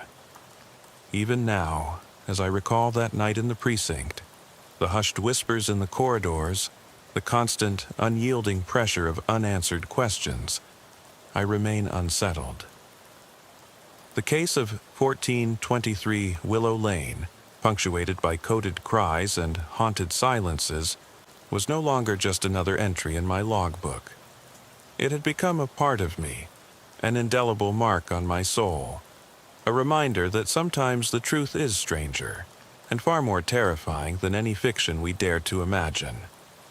I've seen plenty in my time on the force, but nothing compares to the relentless dread that clings to you when the evidence seems to whisper of forces beyond our control. The investigation continued, each day unveiling more questions than answers, until one final call brought everything full circle. A call that would force me to confront the unthinkable and forever change the way I understood the thin veil separating our reality from something far darker. The voice on the other end was barely a whisper, laced with despair and resignation. "They've taken her, officer. They said it's all over," it rasped, almost as if the words were coming from someone long dead. I raced to the hospital where Jason had been admitted days earlier, only to find him in a state far worse than I'd feared. His once steady heartbeat was now erratic, his body emaciated under the harsh fluorescent lights of a sterile emergency room. As I sat by his bedside, the doctors conferring in low tones about his deteriorating condition, I couldn't help but see the evidence of something far more malignant than any physical ailment. His eyes, once clear and alert, now reflected a terror that spoke of encounters with an unknown entity, a force that had stripped him not only of his health but also of his will to fight. In the hospital corridor, I exchanged terse words with the attending physician. "No physical cause can explain this decline," he confided, shaking his head. "He's in shock, maybe even something neurological we can't pinpoint." I listened, frustrated by the inability of modern medicine to address the intangible terror that had taken root in Jason's life. The whispers on the radio, the knock in the attic, every piece of evidence pointed to a sinister design, a design that was as methodical as it was malevolent. Amid the sterile beeps of monitors and the murmur of well-meaning colleagues, I wrestled with a gnawing question. Was this the work of a disturbed mind, or was something else, something otherworldly, at play? That lingering question was only partially answered that fateful night when a forensic analyst came into the room with a single, chilling observation. "Officer," he said quietly, handing over a freshly printed report, "we found traces of an unusual substance on the defaced photograph and near the altar. It's not something we typically see, a compound that reacts as if it's absorbing electromagnetic energy, almost like it's alive." His eyes met mine, and in that moment, the sterile clinical setting melted away, replaced by the cold, unforgiving reality of forces beyond our comprehension. The substance, the whispering codes, Jason's inexplicable decline, it all formed a mosaic of terror that defied the bounds of everyday policing. Even as I filed this account with painstaking detail, every timestamp, every coded radio exchange, every trembling plea from Jason, my mind remains haunted by that final discovery. The subsequent investigation yielded no concrete leads, and the trail eventually went cold, leaving behind only cryptic photographs, unsettling samples, and the perpetual echo of those ghostly codes. In the aftermath, as I sat in my patrol car reflecting on the unsolvable mysteries of that case, the thought that perhaps we had poked at something that should have been left alone gnawed at me relentlessly. There remains a lingering question in the quiet moments before dawn. Was it simply the workings of a disturbed individual in a quiet town, or had we unwittingly become entangled in a far more sinister conspiracy, one that blurred the lines between the living and the dead, the known and the unknowable? The night had a weight about it that I couldn't shake, a heavy, almost suffocating blanket of darkness over Maple Grove Estates in rural Ohio. I'd been working the graveyard shift for over 17 years, but nothing had ever prepared me for a call like this. It was 2:43 a.m. on a bitterly cold autumn evening when the dispatcher's voice crackled over the radio. Unit 12, we have a 911 call coming in from 2433 Birchwood Lane. Possible disturbance, over. I could hear the tension in his tone, a subtle quiver that hinted at dread. I replied with measured calm, Unit 12 copies. En route, over. As I slammed the cruiser into gear, the steady patter of rain on the windshield melded with the hum of the engine. The chill in the air wasn't just from the weather. It was the inexplicable hint of something amiss, something that had the power to curdle the marrow in your bones. The drive to Birchwood Lane was long and monotonous, punctuated only by the low rumble of the radio's static and the occasional distant siren from another unit. I was alone in the vehicle for most of the trip, save for the silent reassurance of the familiar dashboard lights and the comforting routine of our dispatch codes. 10-4, acknowledging orders, 10-7 for off-duty, and the quick clip of 10-50 whenever an anomaly was reported. As I navigated the narrow, tree-lined streets of Maple Grove, I recalled the countless nights spent patrolling these sleepy suburbs, a tapestry of identical houses and manicured lawns that hid more secrets than they let on. The ambient glow of streetlights barely illuminated the slick pavement as the rain intensified, splattering relentlessly against the windshield as if trying to wash away the sins of the night. Pulling up in front of a modest, two-story colonial home on Birchwood Lane, I noted immediately that something was off. The house, usually a picture of suburban calm, exuded an eerie silence and dishevelment. The front door hung ajar, swaying slightly in the gusting wind, and a solitary porch light flickered like a distressed heartbeat. I parked the cruiser a safe distance away and radioed in. Dispatch, this is Unit 12 at Birchwood Lane. I've arrived on scene. Situation appears unsettled. Requesting immediate backup, over. The crackle of the response, a terse 10-4, Unit 12, backup en route, over, did little to calm the knot in my stomach. I stepped out into the cold, the sound of my own boots crunching on the gravel echoing in the near silence of the night. With a flashlight in hand and my service belt clinking softly, I approached the house. Each step measured, every nerve on high alert. Inside, the living room told its own story of chaos. The furniture was knocked askew, with a scattering of personal items that seemed hastily abandoned. The low, persistent hum of the old refrigerator underscored the oppressive quiet, and every shadow in the room suggested an unseen presence. I moved carefully, calling out in my best calm tone, "This is Officer Reynolds with the Maple Grove Police. Is anyone in there?" My voice bounced off the walls and faded into the cavernous emptiness. No response came, only the eerie creak of aged floorboards under my weight.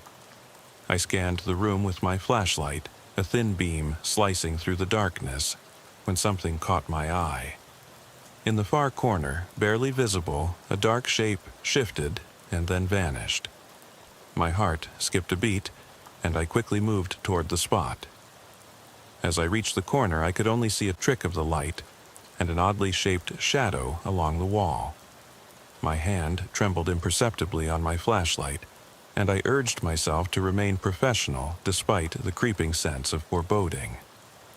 The sound of hurried footsteps from the back of the house made me spin around, and I signaled for Officer Daniels, my partner, a seasoned veteran whose calm demeanor had often steadied my own rattled nerves, to join me.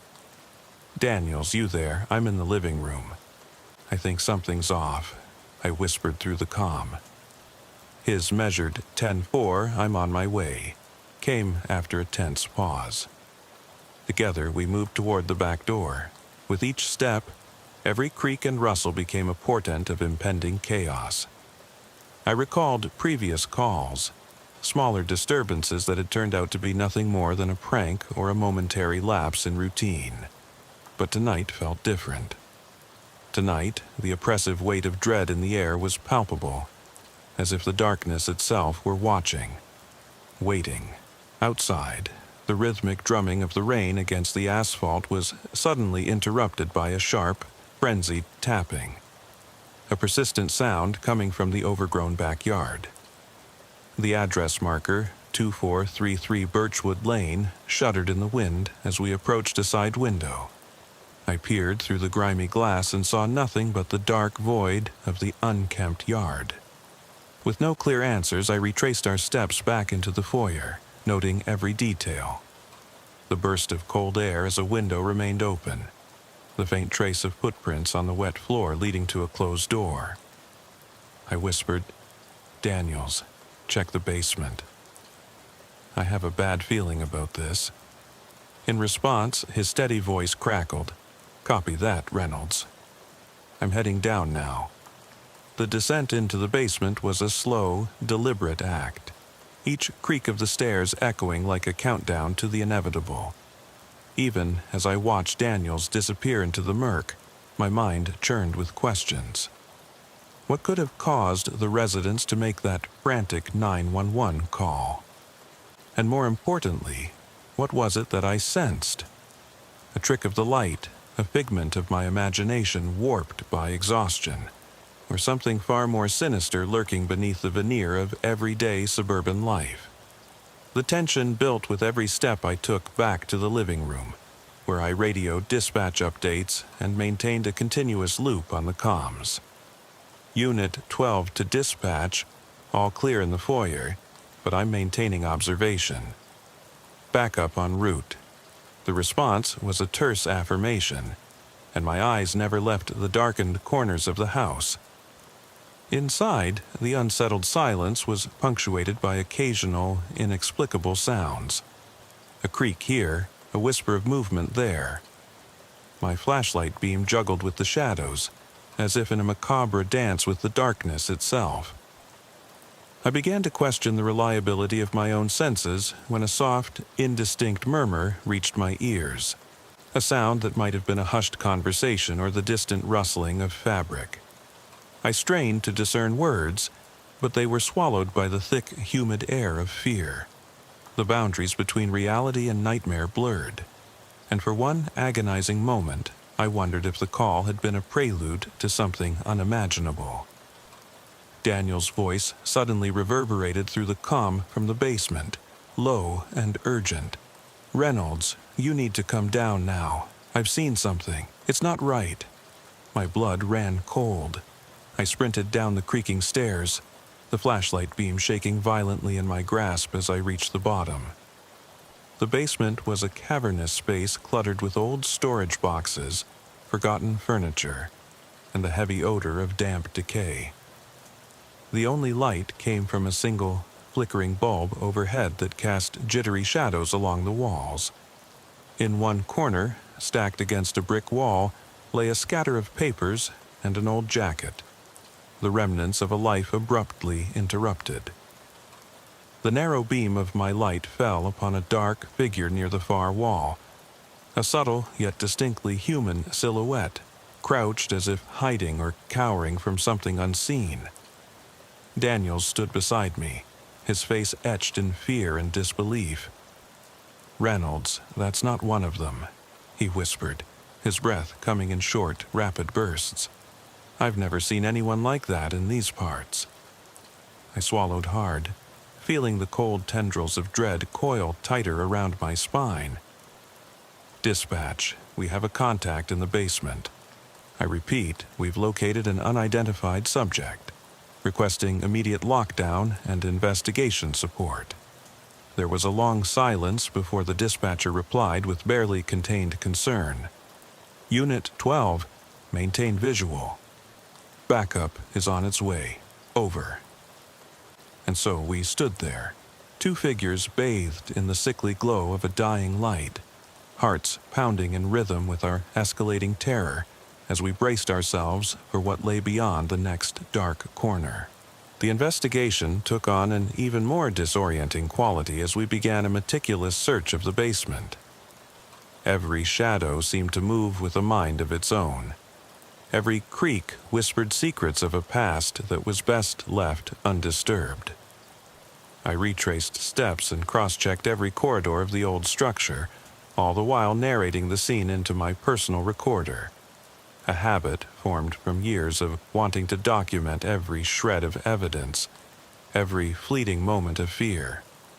"It's like the very walls are alive," I murmured into the recorder, my voice echoing in the cavern of emptiness. Daniels, meanwhile, methodically checked every storage closet and behind every collapsed pallet of old newspapers. The absence of any obvious signs of foul play was at once perplexing and maddening. We were caught in a limbo where every fact seemed to contradict the mounting sense of horror. A place where logic and fear waged a silent war within our minds. In the midst of our examination, something inexplicable happened. As I squared off against a large, dust-covered filing cabinet, a cold gust of wind, unwelcome and unaccounted for, slammed the door of the basement shut with a resonant bang. The sound ricocheted off the concrete walls, and for a moment time itself seemed to freeze. Daniels's face went ashen as he gripped his flashlight tighter. "Reynolds, did you feel that?" he whispered, his voice barely more than a breath. I nodded, though words failed me.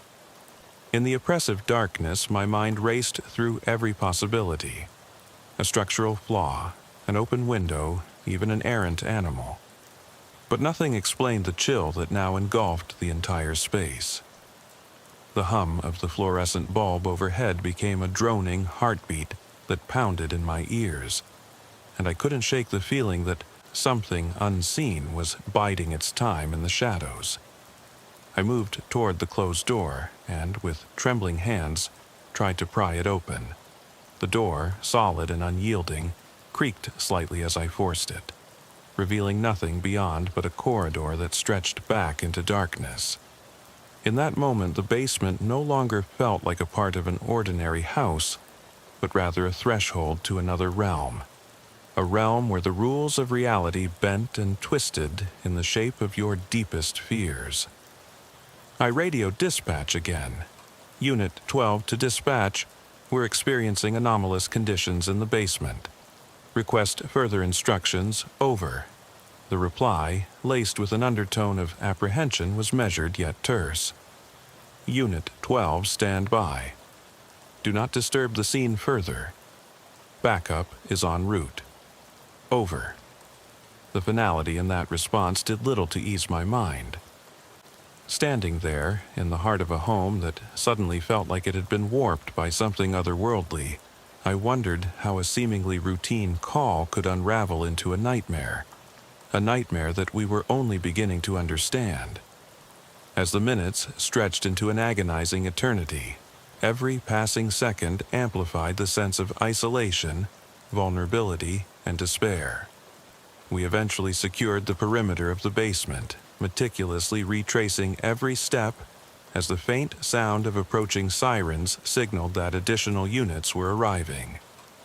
I kept my recorder running, documenting every murmur of the building's discontent, every anxious whisper that escaped our lips. I never imagined my 17 years on the force would lead me to a scene like this, I said in a low, trembling tone into the device, my voice punctuating the oppressive silence. That night, the boundaries between rational police procedure and something far more sinister blurred in a way that left us rattled to the core. And as I sat back in the warmth of the cruiser with my hands still shaking from adrenaline, I couldn't help but question the nature of the unknown that had trespassed into our mundane world.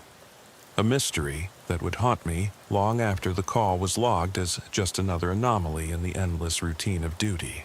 Even after we closed the scene and filed our initial reports, with all the necessary police jargon, code references, and exhaustive details that any officer would dutifully document, the uneasy disquiet gnawed at me.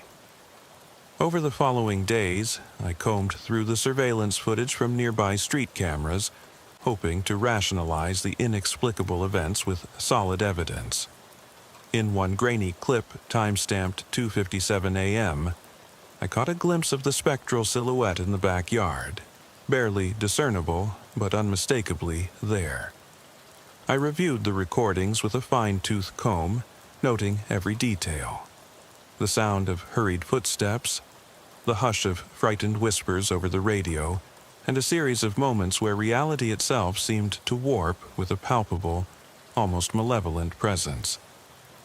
I called Daniels into my office at the station, and we painstakingly cross-examined every frame, every pixel. "It's like it's there one moment and gone the next," Daniels confessed, his voice heavy with disbelief. "But that chill, that feeling of being watched, I swear I've never experienced anything like it." His words resonated with me, echoing in the back of my mind as I reviewed the file with meticulous care. In the subsequent days, interviews with neighbors and witnesses only deepened the mystery. An elderly man from across the street from Birchwood Lane recounted how, on that stormy night, he'd heard frantic 911 calls and seen a fleeting shadow outside his kitchen window. A young woman, her voice trembling over the phone as she described hearing muted cries and desperate whispers, reinforced the account. Every piece of testimony painted a picture of a night that defied explanation. A night where a palpable terror had taken hold of an otherwise peaceful community. My superiors at the station advised caution and insisted that the incident be logged as a possible psychological manifestation induced by stress and environmental factors. But deep down, I knew that wasn't enough to explain the phenomenon. The events were too precise, too coordinated, and too disturbing to be chalked up merely to overactive imaginations or glitches in recording devices. As the investigation wore on, I spent restless nights replaying every detail. I'd sit in my small apartment, the only light a dim desk lamp, and review the recordings again and again. The radio chatter from that fateful night, the exact timbre of the dispatcher's voice, and the frantic, almost desperate tone in Daniel's calls, the minutiae of it all weighed heavily on my sanity. I found myself lost in thought, meticulously reconstructing the timeline in my head. It wasn't merely an isolated incident, I began to suspect. The very fabric of that night had threads that tied into other unexplained events that had cropped up in the region over the past few months. A string of 911 calls from nearby suburbs where similar anomalies were reported. In one case, a small-town sheriff in a neighboring county had described a mysterious figure lurking near abandoned warehouses, always watching but never interfering. In another, residents from a quiet cul-de-sac reported eerie occurrences of objects moving on their own in the dead of night. The patterns, though subtle, were there, and they conspired to create a tapestry of dread that defied conventional explanation. That night at the station, As I reviewed the night's incidents on an aging CRT monitor, the images merged into an indistinct swirl of fear and uncertainty. The cold, precise language of our reports did little to capture the raw terror of being face to face with the unknown. Every detail was archived in the official file: the timestamps, the police codes, the meticulous descriptions of a scene gone wrong. Yet, all that lay beneath the clinical documentation was a lingering sense of despair. I recorded my final thoughts in the official log, stating in formal language what no officer ever wishes to admit aloud. The events of 2433 Birchwood Lane challenge our understanding of reality and defy standard explanation. Further investigation is warranted. And as I signed off the report for the night, a chill crawled up my spine, reminding me that some mysteries are perhaps better left unexplored, no matter how much the call for answers might echo in the stillness of the night. Over the next week, while the official inquiry progressed at a measured pace typical of small-town bureaucracy, I found myself unable to escape the memories. Every time I glanced at my station clock during the long, dreary shifts, it was as if time itself was mocking me, each second a reminder of that unexplainable night. I began receiving cryptic messages on the police radio, unintelligible murmurs that some of the newer recruits dismissed as interference, but which resonated ominously with those of us who had witnessed that night firsthand. One chilly evening, as I was finalizing a routine report, a call came in that sent a shiver straight through my core. Unit 12, 1050 at Cedar Run Apartments, 3:12 a.m. possible disturbance. I hesitated only for a moment before replying. 10-4, en route. This wasn't the first time such calls had been made, and each one carried with it that same eerie undercurrent, a sense of inevitability, as though something was orchestrating these events with deliberate malice. I knew, deep down, that the shadow we encountered at Birchwood was just the beginning, a harbinger of an unsettling pattern that spanned multiple neighborhoods, binding disparate accounts into one horrifying enigma. Even as the official investigation leaned toward rational explanations, a combination of mass hysteria, environmental illusions, and the psychological toll of long, unyielding shifts, I couldn't shake off the conviction that we were dealing with something beyond the scope of traditional policing. I engaged in long, often sleepless conversations with colleagues who had seen their share of bizarre incidents, only to realize that many of them harbored similar, unspoken doubts. The line between reality and nightmare had blurred, and every police report was now tinged with an undercurrent of the inexplicable. As I sat in the quiet of my office, the glow of the monitor reflecting off my tired eyes, I couldn't help but wonder if we were all being pulled toward a dark center, a vortex of fear and uncertainty from which there would be no easy escape. The city, with its neatly trimmed hedges and orderly streets, now felt like a stage set for an unfolding tragedy. Each whisper on the wind carried the echoes of that night, and every sudden gust seemed to stir up memories best left buried. I started to document not only the events but also the emotional toll they took on all of us. The palpable anxiety in the dispatch room, the hollow eyes of officers who had faced what they couldn't explain, and the whispered warnings among neighbors who lived in perpetual apprehension. My recorder captured every confession, every trembling admission of fear. "I still wake up in the middle of the night," Daniels admitted in one recorded conversation. "I hear those footsteps, feel that cold dread creeping in, like something out there is waiting for us to forget what happened." His words, raw and unfiltered, resonated with the collective unease that had settled over our community. And as I listened to the static-laden recordings in the dead hours of dawn, I found myself questioning not just what we had seen, but the very nature of the forces that haunted our streets, a force that seemed to be growing bolder by the day. One evening, as dusk gave way to the oppressive dark of night, I received another call. A 911 call that sent my pulse racing anew. This time, it wasn't from Birchwood Lane or Cedar Run Apartments, but from a quiet cul-de-sac in the neighboring town of Silver Creek. The caller's voice was strained, laced with panic. "Please, someone help us. There's something out there. Outside." I rushed to the scene, the urgency in the caller's tone propelling me through rain-drenched streets and dimly lit avenues. Arriving at a modest home on Maple Street, I found a scene eerily reminiscent of that first encounter.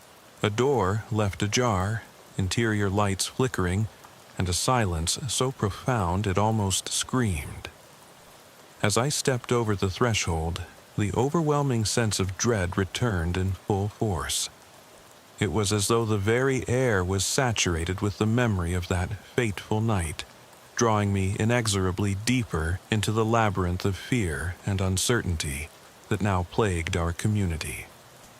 And in that moment, standing amid the detritus of a life turned upside down, I couldn't help but wonder if I, too, was becoming part of a narrative that was far larger and far more terrifying than I had ever imagined. The storm raged on outside as I methodically began another round of inspections, questioning the few neighbors who had gathered in hushed clusters on the sidewalks, their eyes darting nervously toward the darkness beyond. Every whispered account, every trembling voice painted the same picture. A presence, a dark, inhuman shape drifting along the edge of their reality, leaving despair and a deep-seated terror in its wake. One man, his voice trembling as he recounted the events, spoke of an overwhelming feeling of imminent doom as he peered out his window. Another woman recounted how her young son cried out in terror for a shadow that lingered near his crib. I recorded these accounts with the detached professionalism of a seasoned officer, yet with every word I transcribed, the horror of it all compounded. Was it possible that these seemingly isolated incidents were part of a larger, interconnected web? A malevolent force that was now choosing its next victims with deliberate intent? Even as the line between police procedure and the inexplicable blurred before my eyes, one thing was undeniable.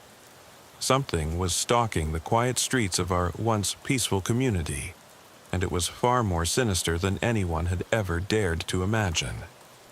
As the weeks turned into a surreal montage of sleepless nights and anxious patrols, I found myself haunted not only by the memories of that initial night at Birchwood, but also by the slow, creeping dread that invaded every quiet corner of Maple Grove. The daily routine of our shifts now took on a macabre rhythm. A series of coded alerts, whispered warnings over the radio, and the constant nagging feeling that the darkness was closing in.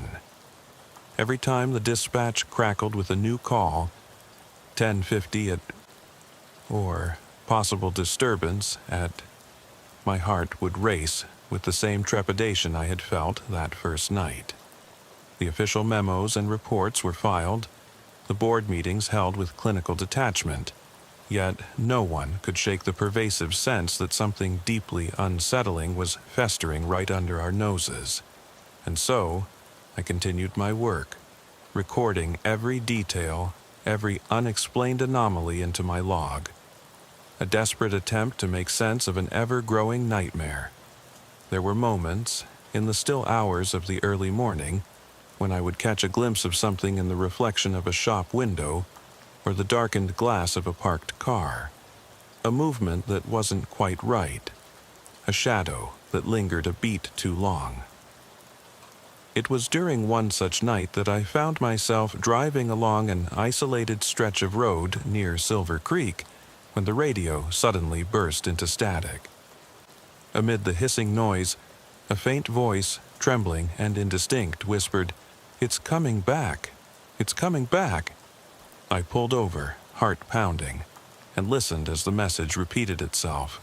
clearer this time, as if the very darkness were trying to communicate its intent. I couldn't help but shudder. Was it a taunt from a disturbed mind, or a deliberate harbinger from that insidious presence we had encountered? The unanswered question gnawed at me, fueling my determination to dig deeper into an investigation that now felt impossibly vast, stretching across multiple towns and shattering the veneer of normalcy that had long defined our lives. Even now, as I write these words, a confession recorded in the solitude of my battered station office, I am haunted by that lingering question. What truly lurks in the depths of our quiet streets?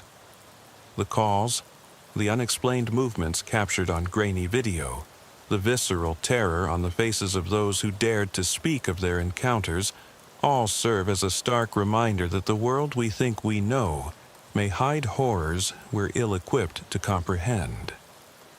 And in the dead of night, when the familiar hum of the radio falls silent, and the only sound is the relentless drumming of rain against the pavement, I can still hear that desperate whisper in the static, urging me to confront a truth so unthinkable that it shakes the very foundation of everything I believed about my duty as a protector. I picked up the dispatch call at precisely 22:47 on a rainy November evening in Westwood, a modest town with more stories than its population could ever tell. I'm Officer Mark Daniels, and I've been on the night shift for over 15 years, but nothing had prepared me for that call. The radio crackled with static before the clear voice of dispatch broke through. Unit 14, we have a 911 call from 1532 Oak Ridge Avenue. Disturbing noises reported. Possible trespasser. Respond immediately. Over.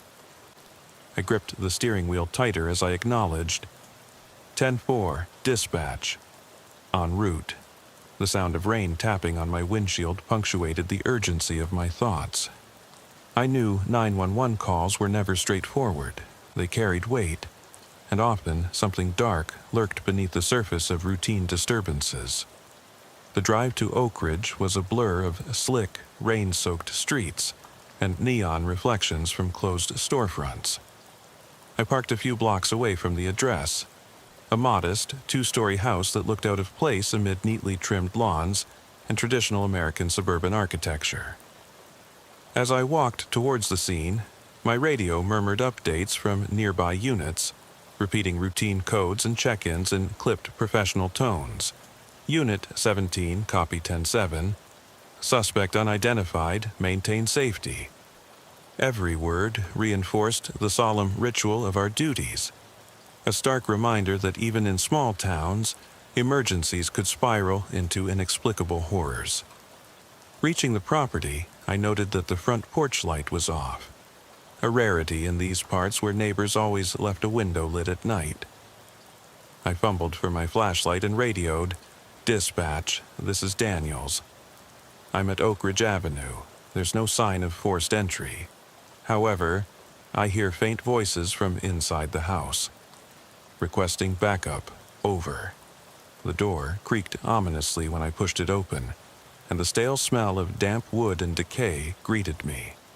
My flashlight beam sliced through the darkness, illuminating a living room frozen in time. Scattered newspapers, a toppled chair, and a broken picture frame hinting at happier moments long past. Somewhere in the background, the relentless patter of the rain mingled with soft, desperate whispers that sent shivers down my spine.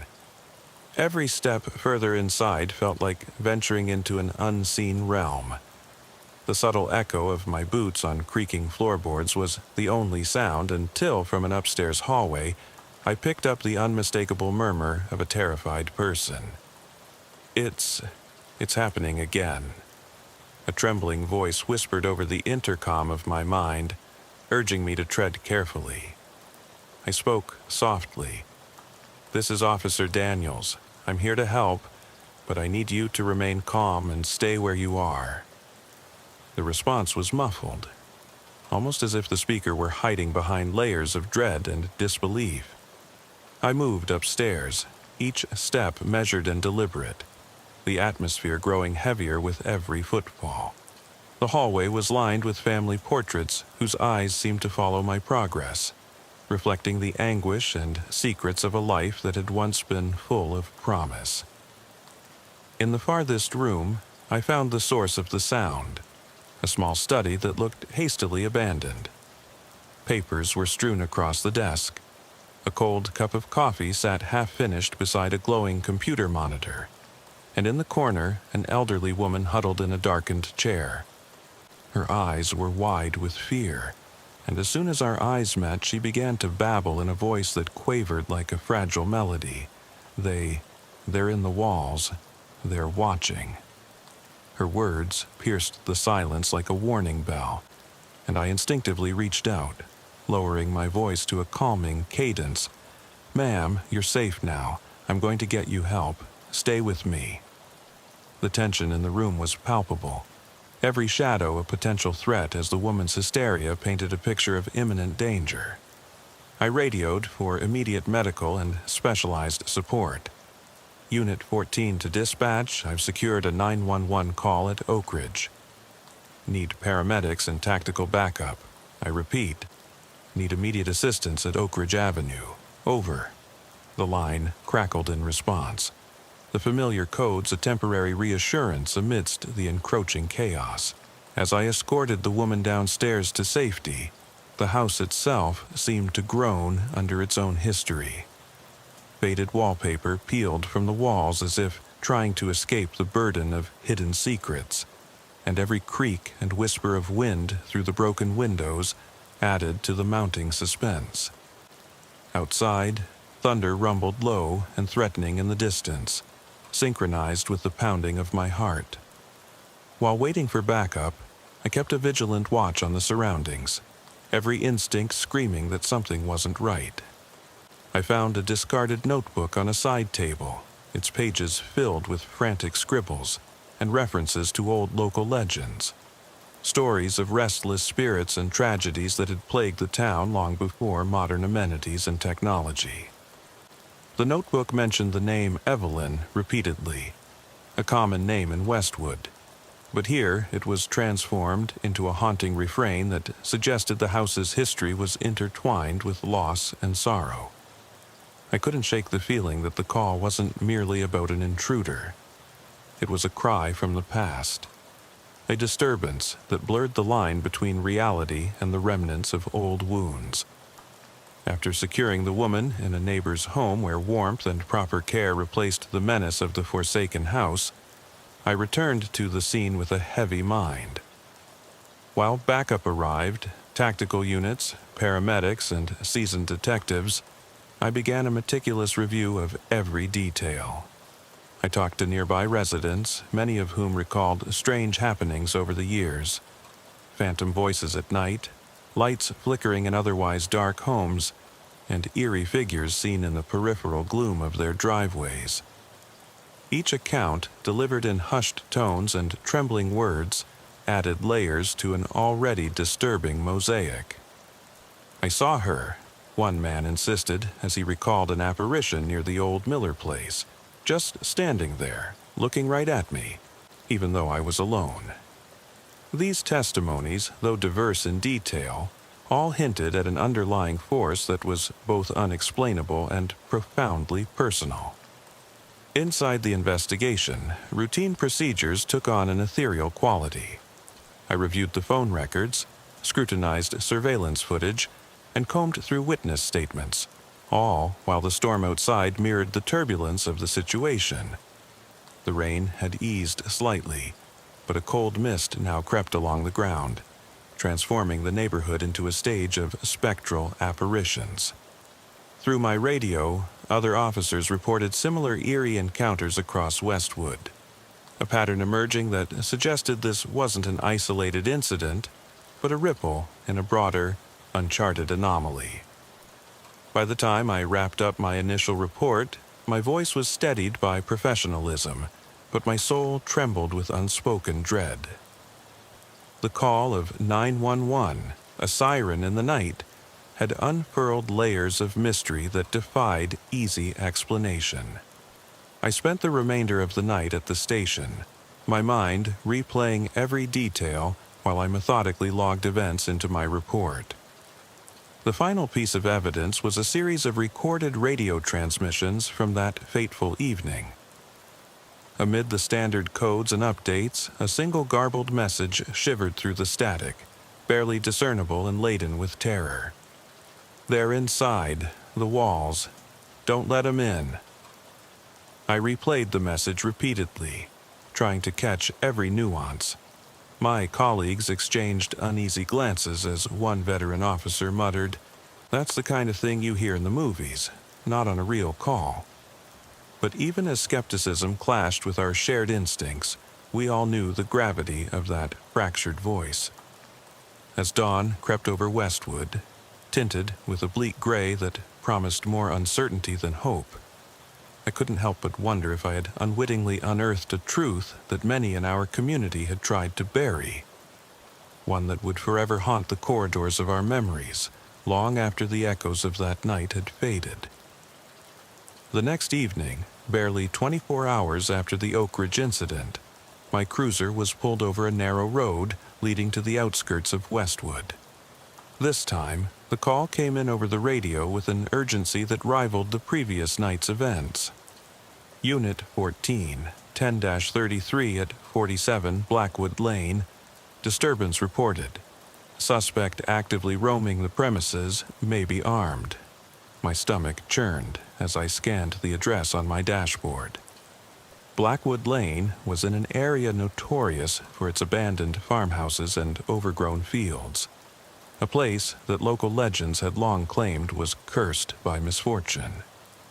With no time to hesitate, I responded, 10-4, en route.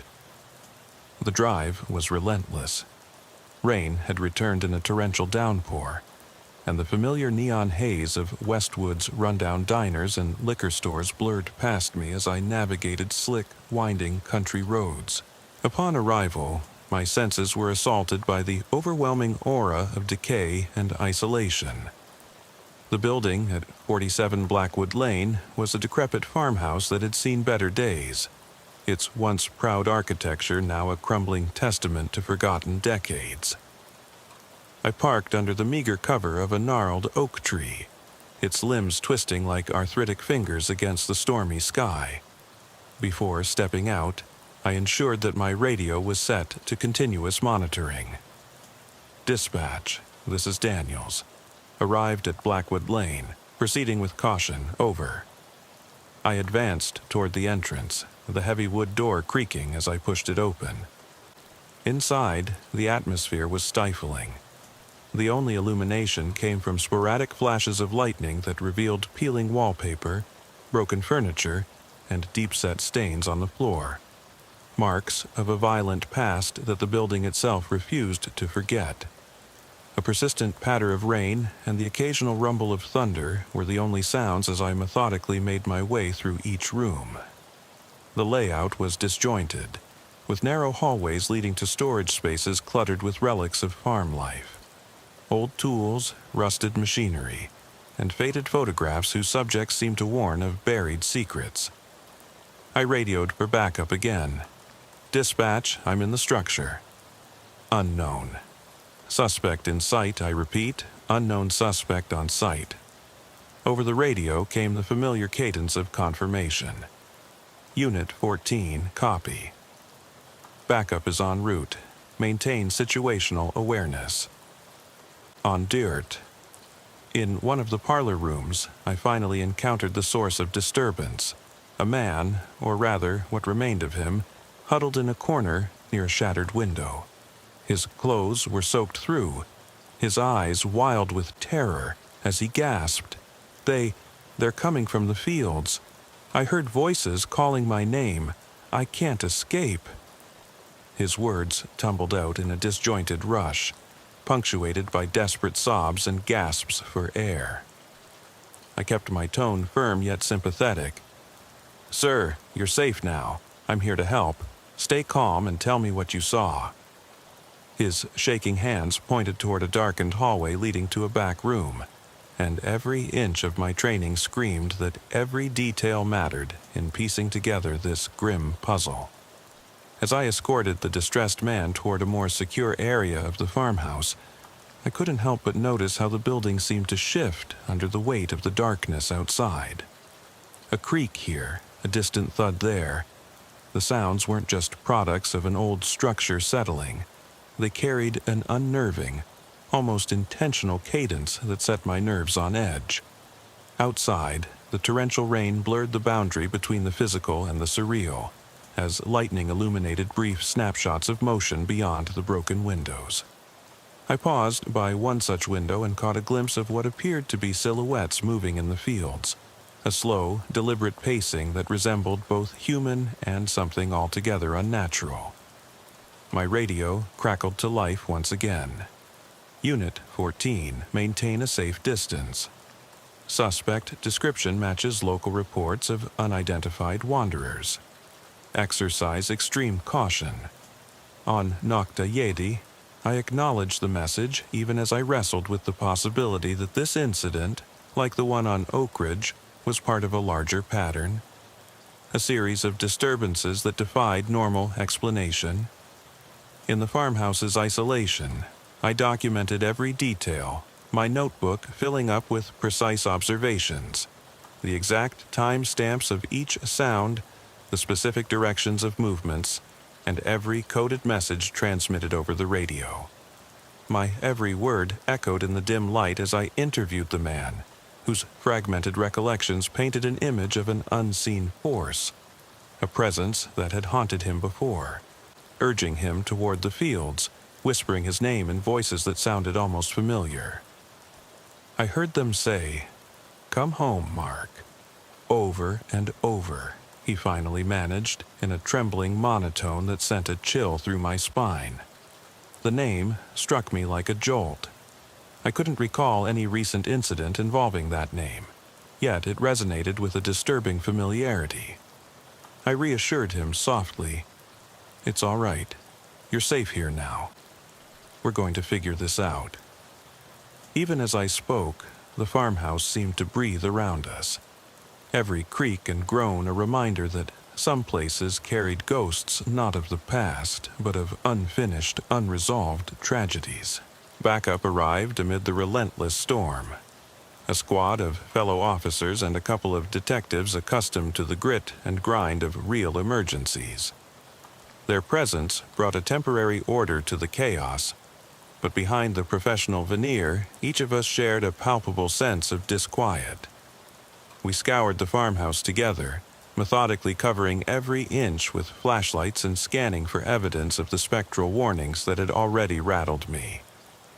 In a locked cabinet, we discovered a bundle of old letters and photographs documenting a series of mysterious disappearances from the area decades ago. The letters spoke of strange rituals, warnings from a woman named Evelyn, whose words now echoed from the trembling notebooks of Oak Ridge and the desperate whispers in Blackwood Lane. In that moment, the two cases converged into one haunting narrative, a series of calls and disturbances that transcended individual incidents and hinted at a malevolent continuity woven through Westwood's history.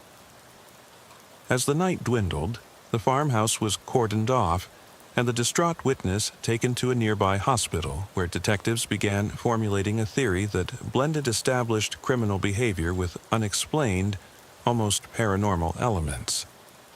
I sat in my patrol car outside, its engine a low hum against the ceaseless drum of rain. I replayed every coded message, every whispered report over the radio, and every terrified recounting of voices from beyond. There, in the solitude of that fleeting quiet, I realized that these were not merely isolated episodes, but deliberate signals from something, or someone, lurking in the margins of our everyday lives.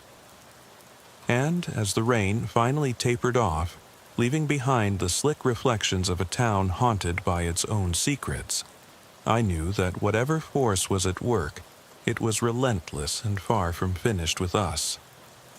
The following night, the calm before what I now feared was an inevitable storm had long since vanished into memory.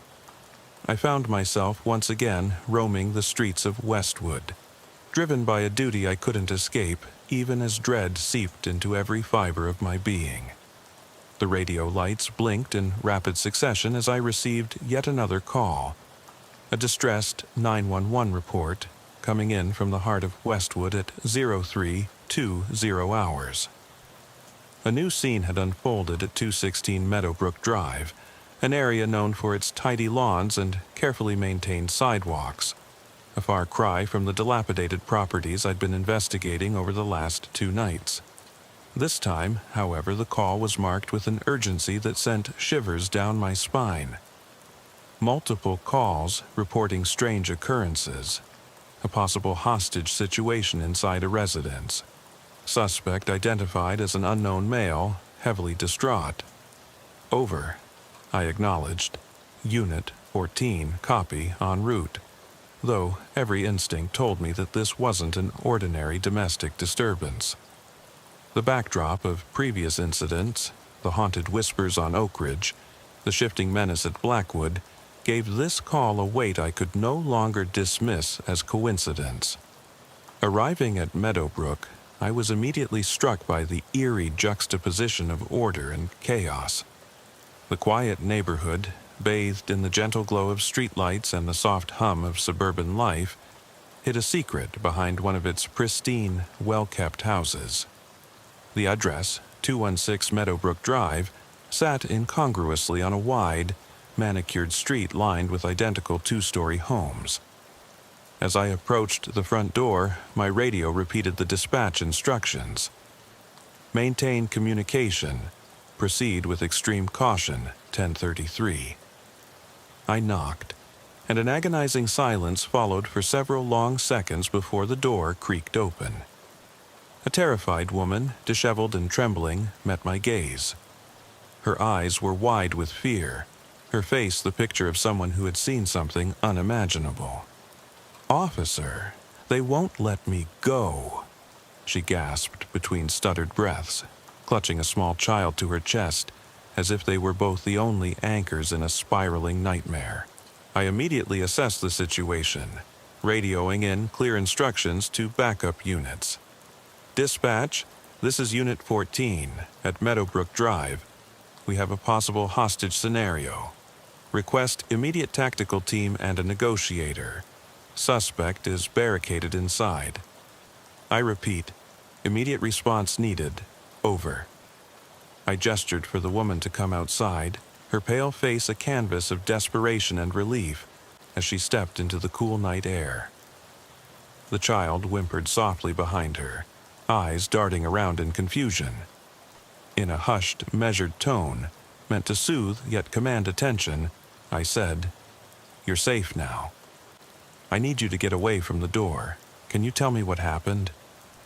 Her voice was a shaky whisper laden with terror. He came out of nowhere, screaming. I tried to lock the door, but he broke it down. I heard him say things about making everything right. Then, the voices, they started. They wouldn't stop. Her eyes glistened with tears as she recalled the incident, and I took careful notes, every detail important. The clock on my dashboard read 3:07, and the suburban calm was irrevocably shattered by the dark undertones of her account. Inside the house, the situation was as disorienting as it was dangerous. I could hear the man's heavy breathing, the muffled sounds of movement, and sporadically a low, guttural murmur, as if he were conversing with unseen forces. I led the woman and her child to a safe distance while my radio crackled with updates from my fellow officers. Unit 14, maintain 10-4. Negotiator en route. The radio confirmed in a clipped tone that reminded me how these procedures were drilled into us, even if the reality felt anything but routine. I circled the property, eyes scanning every shadow, every window illuminated by the occasional flash from a passing car or a distant lightning strike. Inside, the remnants of normalcy. Family photos, children's drawings were littered with signs of recent violence. A broken chair, overturned tables, and a trail of blood leading to a locked door suggested that the situation had escalated quickly. As I waited for the tactical team, I maintained a constant line of communication with the dispatch, recounting every coded observation. Unit 14, negative visual on suspect, positive auditory on multiple distress calls, requesting containment and perimeter control. Over. Time seemed to stretch indefinitely, as every minute was charged with apprehension. The negotiator's voice, steady yet empathetic, finally came through the radio, attempting to engage the suspect in dialogue. I paused, hanging on to each word as the conversation unfolded. The man's responses were erratic, alternating between incoherent ramblings and moments of chilling clarity. His voice, distorted by fear and anger, echoed through the thin walls of the house. "They said I must do it. They're coming for me," he insisted in a tone that sounded both desperate and deranged, leaving me to wonder if he was more a victim of his own fractured mind than a mere criminal. As negotiations dragged on and backup secured the perimeter, I couldn't shake the feeling that the elements at play here were connected to the previous night's encounters. The same disembodied voices, the inexplicable presence that haunted the Oak Ridge and Blackwood cases. The eerie similarity, down to the specific phrasing of whispered warnings, was too marked to be dismissed as mere coincidence. When the tactical team finally breached the home at 3:45 a.m., the scene that unfolded was one of chaotic confusion and heart-stopping tension. Amid shouts and commands, officers carefully navigated the debris-strewn interior, and the suspect, ravenous with paranoia, made a final, desperate bid for escape that ended in a standoff marked by a chilling silence, punctuated only by heavy breathing. In the aftermath, as the man was taken into custody and the woman and child consoled by paramedics, I was left with a disquieting question. What was the underlying message in these calls, these violent yet ritualistic disturbances? My report that night was laden not only with the details of the unfolding crisis, but also with my own unspoken doubts about whether these incidents were rooted in criminal behavior or something altogether more sinister, a force that defied the boundaries of our conventional understanding of danger. Weeks passed, and the investigations into Oak Ridge, Blackwood, and Meadowbrook began to reveal unsettling overlaps. I found myself poring over records at the precinct, my desk cluttered with witness statements, security footage still marred by static, and transcripts of countless coded radio exchanges. Every piece of evidence was meticulously logged, every minor detail scrutinized. I began to notice a pattern. Each incident seemed to pivot around a central theme, a whisper of an almost spectral origin, a signature phrase uttered in a moment of sheer terror. The recordings were unsettlingly similar. A cold, metallic undertone would precede the man's desperate pleas, a background hum that no technician could explain away. Colleagues from various shifts mentioned that they had heard unsettling, garbled messages on their radios on separate nights, messages that seemed to warn of an impending reckoning or, conversely, to beckon someone toward a fate they could not escape. Late one night, as I sat in the quiet solitude of the evidence room, re-listening to the fragmented recordings, a knock on the door startled me. It was Detective Lisa Monroe, a seasoned investigator with a reputation for her calm demeanor even under the most harrowing circumstances. "Mark," she said softly, closing the door behind her, "I think you need to see this." She pulled out an old case file from a dusty archive, a case that had been officially closed nearly 30 years ago, yet its contents were eerily relevant. The file documented a series of unsolved disturbances in Westwood that bore the exact hallmarks of the recent incidents. Unexplained voices, inexplicable break-ins, and, most disturbingly, the recurring mention of the name Mark in one of the victims' testimonies. My blood ran cold as I realized that the file detailed an incident involving a young police officer named Mark, whose disappearance had never been resolved. As Detective Monroe quietly recounted the details, I felt a surreal connection between the past and the present, a truth that seemed to transcend the linear confines of time.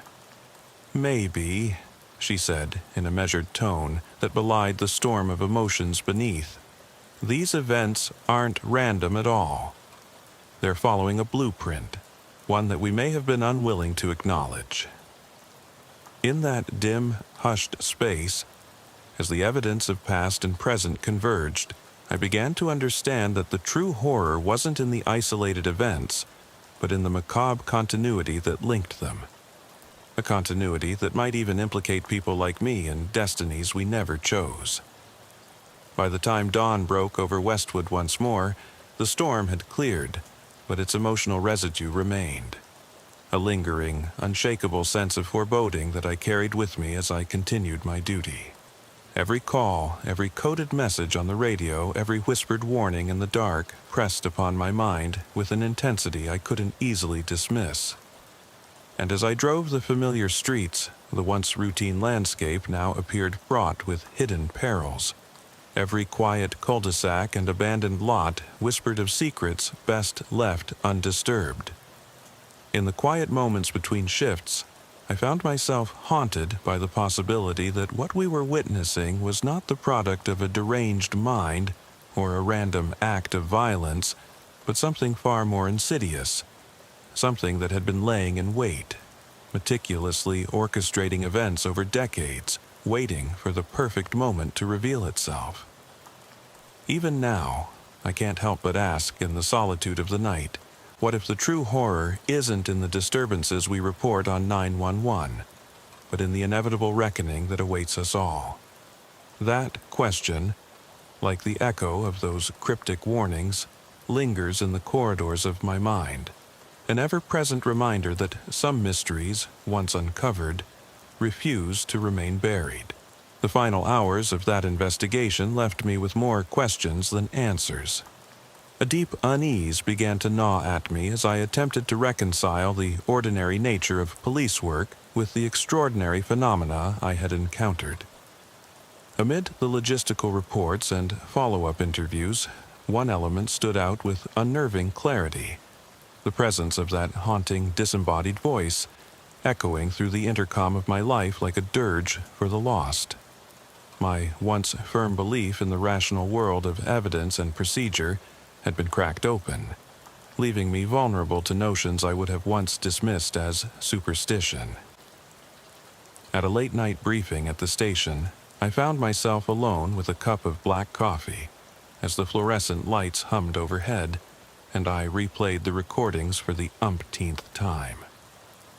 Each iteration of that garbled message, "They're inside, the walls, don't let them in," seemed to carry a weight that transcended mortal urgency, as if it were a final, desperate plea from something that had been imprisoned in the shadowy recesses of Westwood's past. I wondered if, perhaps, these voices were not warnings at all, but invitations, calls to rejoin a chorus of souls who had vanished long before our modern age. Each unanswered question deepened the chasm between what I knew as fact and what I might have to accept as the unexplainable truth. In the weeks following the intense night at Meadowbrook, an unspoken shift occurred both within the precinct and in the community at large. The stark realism of our investigations, the detailed police logs, the procedure-driven radio traffic, the documented evidence, remained our steadfast anchor in a world that was increasingly slipping into realms of inexplicable phenomena. Neighbors who had once exchanged polite greetings now spoke in hushed tones about the incidents, their voices weighted with a mixture of disbelief and dread. Small business owners bolted their shop doors at dusk, and even the local diner, usually a hub of camaraderie and mundane chatter, seemed to have a shadow of apprehension about its regular patrons. In every whispered conversation and furtive glance, I could sense that the fabric of our seemingly ordinary lives had been irreparably altered by the cascade of events that began with that fateful 911 call. I would spend long, restless nights pacing the floors of my apartment, rehashing every detail of that corridor of chaos, wondering if I was now part of a narrative that extended far beyond the controlled lines of police procedure. One evening, as I was closing up my locker at the station, my partner, Officer Ramirez, caught me staring into the darkened silence of the evidence board, where photographs, sketches, and handwritten notes were tacked with almost ritualistic precision. "You all right, Mark?" he asked, his voice low and laced with the concern of someone who had seen too many nights like this. I hesitated, then replied, "I'm not sure, Ramirez. Sometimes I wonder if all these calls, they're more than just random tragedies. It's like they're connected, like we're living in the middle of something that defies all normal explanation." His eyes met mine in a silent acknowledgement that the unspoken burden of those words was shared. "Maybe some things are better left unsaid," he murmured, his tone as heavy as the late autumn air outside. I simply nodded, knowing that beneath his pragmatic exterior lay the same fragile human spirit, battered by the inexorable persistence of the inexplicable. We parted ways that night with a lingering sense of melancholy, the weight of our experiences pressing upon us like the dark, relentless night that had become all too familiar.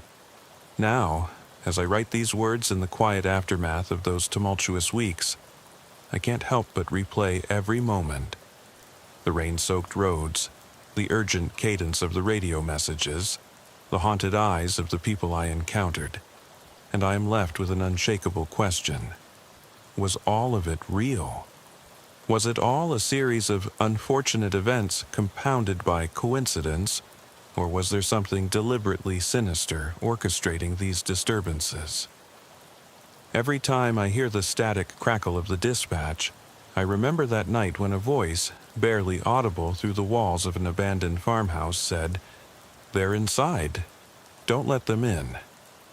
And even now, as I sit in the solitude of a hospital waiting room during a night shift break, I wonder if the events that unfolded on Oak Ridge, Blackwood, and Meadowbrook were truly isolated incidents of human frailty, or if they were the echoes of a far more pervasive and malevolent design, one that continues to haunt us long after the call has ended, and leaves us questioning whether we should have listened at all. I never imagined that a routine night shift could unravel into a nightmare that would haunt me for years. I'd grown up in this part of California, quiet streets lined with aging maples, diner lights that glowed warmly in the dusk, and neighbors who greeted one another by name. My life as Officer Daniel Monroe had always felt safe and predictable, at least until that fateful autumn evening when a missing person call shattered everything I knew about this small town. I was patrolling a stretch of rural road on the outskirts of Redding when I received the dispatch. The voice on the radio trembled with panic as it relayed the unsettling news. Thomas Baker, a local handyman known for his friendly smile and reliable nature, had not returned home after his customary walk through the nearby woods. The urgency in the call pulled me away from the comforting hum of my cruiser's engine into a realm of uncertainty where every shadow could hide the unknown. Driving through the winding country roads, I mentally prepared for the search ahead. The night was already darkening, and a chilling wind swept through the barren fields. I reached Baker's modest home, a weathered farmhouse tucked behind a screen of towering pines, and was greeted by his wife, Linda, whose eyes mirrored the terror that simmered beneath her composed exterior. Linda explained in a halting voice that Thomas had left around dusk for his routine evening walk along a trail that led to a nearby creek. His disappearance, she insisted, was unlike anything that ever happened in our tight-knit community. I reassured her that I would do everything in my power to bring him home, and with that promise lingering in the heavy air, I set out into the forest. The woods that night were an oppressive maze of gnarled branches and flickering shadows, the soft rustle of leaves mingling with the silence of the absent fauna. I advanced cautiously, my flashlight beam dancing nervously over the undergrowth as I called out Thomas's name. Nothing answered except the eerie echo of my voice ricocheting off the dense trunks. Every step I took seemed to immerse me deeper into a realm where the familiar became alien, and the comforting sounds of nature were replaced by a suffocating quiet. I radioed in for backup, and soon my partner, Officer Marcus Reed, joined me. Marcus was a steady presence, his laughter and wry remarks often a counterbalance to my own tendencies to overthink. But that night, his usual confidence was overshadowed by the palpable unease that clung to the trees like thick mist. We combed the trail systematically, our flashlights cutting through the darkness in search of even the smallest hint. A stray hat, a broken branch, footprints in the damp soil. Hours passed with nothing but the relentless suspicion that Thomas had simply vanished into the night. Our only break came with the discovery of his worn cap near the creek's edge, half buried in mud and leaves. Its presence was a silent testament to his presence, yet offered no clear clue as to where he had gone. Back at the station, I spent sleepless hours reviewing the case files and interviewing residents, each statement painting an image of Thomas as a man who cherished his solitary walks and thrived on the quiet solitude of nature. But as the days bled into nights, with the case stubbornly unresolved, disjointed whispers began to circulate. A rumor that more than one person had disappeared in these woods over the years, each case as inexplicable as the last. Those murmurs gnawed at me, urging me to look deeper and trust my instincts even when the hard evidence was frustratingly elusive. The investigation took on an almost obsessive dimension. Every spare moment, every quiet midnight hour away from the sterile, fluorescent lights of the station, I returned to that trail. I retraced every step, determined to find what my colleagues and I had missed. The deeper I ventured, the more the forest revealed a hidden life of secrets and decay. A fallen tree carpeted with fungus, abandoned campsites long reclaimed by nature, and subtle signs that someone had been there recently, despite the official records showing no activity for years. My nights were tormented by a creeping sense of dread and isolation. In the quiet of those endless hours, I began to question my own perceptions. Had I simply failed to see what was right before me, or was there something in those woods that defied explanation? The pressure of uncertainty and the weight of responsibility grew heavier with each passing night, driving me to a breaking point that I'd never anticipated. During one particularly bitter evening, when the wind howled like a chorus of lost souls and the dense canopy above seemed to suffocate any hints of starlight, I discovered something extraordinary. Hidden beneath a tangle of vines and debris was a narrow, overgrown path, a route that my previous patrols had missed entirely. The road led to a dilapidated structure camouflaged by nature's relentless reclaiming grip. Its wooden facade was pocked by time, with broken windows and a sagging roof barely clinging to the structure. There was an inexplicable pull that urged me to explore further, despite every instinct screaming caution. With my heart pounding in my chest, I stepped across the threshold of that forsaken place. Inside, the air was thick with the musk of decay and forgotten memories, and the dim light from my flashlight danced across peeling walls covered in cryptic scribbles and faded photographs. I quickly began to understand that this was no mere abandoned shack. It was a repository of secrets, a silent witness to the countless disappearances that had plagued these woods. I left the cabin with a copy of my discovery secured in my phone's memory, feeling the weight of impending doom press down on me.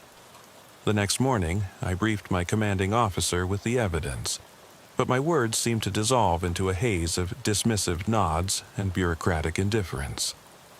"Probably just an old hideout," the chief had said, encouraging me to set the matter aside.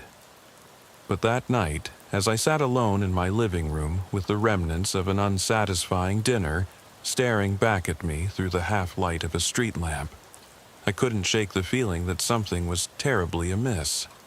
The farmhouse, the trail, the hidden cabin, all wove together a tapestry of despair and forbidden knowledge. I began to feel as if the very land was whispering dark secrets, urging me to uncover the truth even if it meant confronting the darkest corners of my own soul.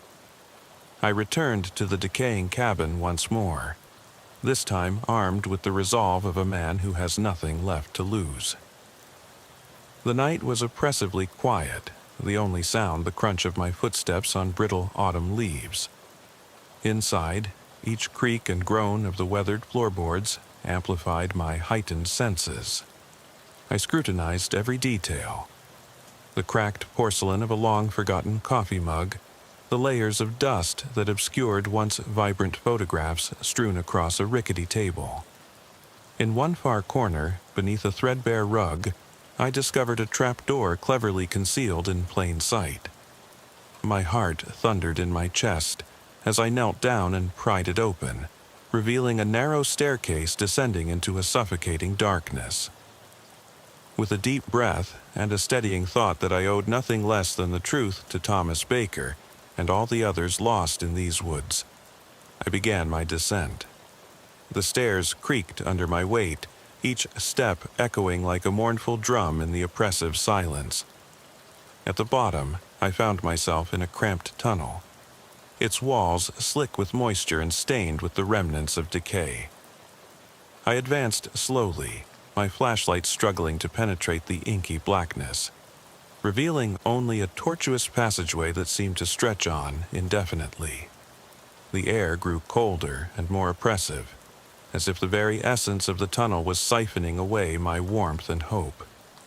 In that confined space, every sound, the drip of water, the scuttle of unseen creatures, became magnified, feeding the gnawing terror in my gut. After what felt like an eternity, the narrow corridor opened into a makeshift chamber, its walls covered in a disturbing array of photographs, newspaper clippings, and scribbled notes that chronicled a series of long-forgotten disappearances. In the center of the room sat a metal chair, its existence a stark, jarring contrast to the decaying surroundings. There, bound tightly and gagged with what looked like strips of old cloth, was Thomas Baker. His eyes, wide with both terror and relief, locked onto mine as though pleading for salvation. I rushed to unfasten the restraints, my hands trembling with adrenaline and a burgeoning sense of dread. As soon as he was freed, he murmured incoherently, his voice raw and pained. I helped him to his feet, and together we navigated the dark labyrinth, every step fueled by the desperate hope of escape. Emerging from the tunnel felt like bursting through the surface of the water after being submerged for too long. The pale light of dawn had begun to creep over the horizon, casting long shadows over the forest floor as we made our way back to the clearing. My mind was reeling from the confrontation with the unspeakable horrors hidden beneath that forsaken cabin. The relief of having rescued Thomas was quickly eclipsed by the lingering question: who or what had orchestrated this macabre prison beneath the woods? And more chilling still was the realization that as long as the dark underbelly of this forest remained, our community was in mortal peril. In the days that followed, the case took on an eerie intensity. The station was abuzz with whispers and speculation, and even the most stoic of my colleagues could not hide the shadow of dread that now hung over our once placid town. Thomas, still in a fragile state of recovery, could barely recall fragments of his ordeal, his eyes haunted by memories that he dared not voice. Each detail he did mention: the cold, damp fear in the tunnel, the desperate, haunting sound that seemed to beckon him deeper, only added to the sinister puzzle that we were forced to piece together. I spent countless nights poring over the evidence, desperate to uncover a pattern or a motive, but every lead seemed to spiral into deeper uncertainty, leaving me with more questions than answers. One evening, while meticulously re-examining the photographs and clippings from the underground chamber, I noticed a detail that sent a chill down my spine. Amidst the images of lost souls, a faded, cryptic symbol repeatedly appeared, a symbol I had seen before in an old case file that documented a series of disappearances dating back decades. The realization that this pattern of abduction spanned far beyond our modern era shook me to the core. Was this evidence of a deranged individual's long-standing vendetta, or was it something far more sinister, woven into the fabric of our very community's history? The thought that such darkness could fester unseen for so long left me questioning not only the motives of the perpetrator, but also my own role as a guardian of the very people I had sworn to protect. The investigation soon attracted the attention of local media, and a series of candid interviews turned my routine life into a public spectacle. Under the stark glare of flashbulbs, I recounted every harrowing moment of that night, each step into the unknown, every heart-stopping moment in the tunnel, and the unearthly terror that had gripped me as I stared down the eyes of a madness that defied explanation. Even as I recounted these events, I could sense that the truth was slipping through my fingers like so many whispered secrets. Every interview, every new piece of evidence, seemed to only further entrench the mystery deep into a labyrinth of psychological torment and unrelenting despair. In the wake of these revelations, I began to perceive a creeping presence in every shadow I passed, a distant echo of the unspeakable horror that lingered beneath the surface of my everyday routine. The weight of responsibility pressed down on me, making even the simplest tasks feel monumental. I started to experience sleepless nights punctuated by nightmares of that claustrophobic tunnel and the sight of Thomas's terrified eyes. The comforting routines of my life, patrolling familiar streets, sharing a quiet drink after a shift, had all been irrevocably altered. The specter of that long, dark night seeped into every fiber of my being, leaving behind a sense of unease that I could neither shake nor understand. As months passed, the case slowly began to settle into a semblance of routine. The criminal was identified, a drifter with a murky past and a documented history of mental instability. Yet his capture did little to alleviate the lingering terror that had taken root in our small town. With him behind bars, one would expect closure. Instead, it only deepened the mystery. How could such calculated cruelty hide beneath the veneer of normalcy for so long? And what of the symbolic mark that recurred in every piece of evidence? A silent testament to a darkness that might never be fully vanquished. On one particularly stormy night, as rain battered the windows of my modest apartment, and thunder roared like a vengeful spirit outside, I found myself drawn back to the very forest that had changed my life. In a moment of wild, inexplicable compulsion, I took my cruiser and headed toward the woods, the rhythmic beat of the raindrops on the roof of my car offering a grim, steady counterpoint to my racing thoughts. My mind was preoccupied with a question that I could no longer ignore. Was the terror confined solely to that decrepit cabin and its underground secrets, or had it seeped into the very soul of our town?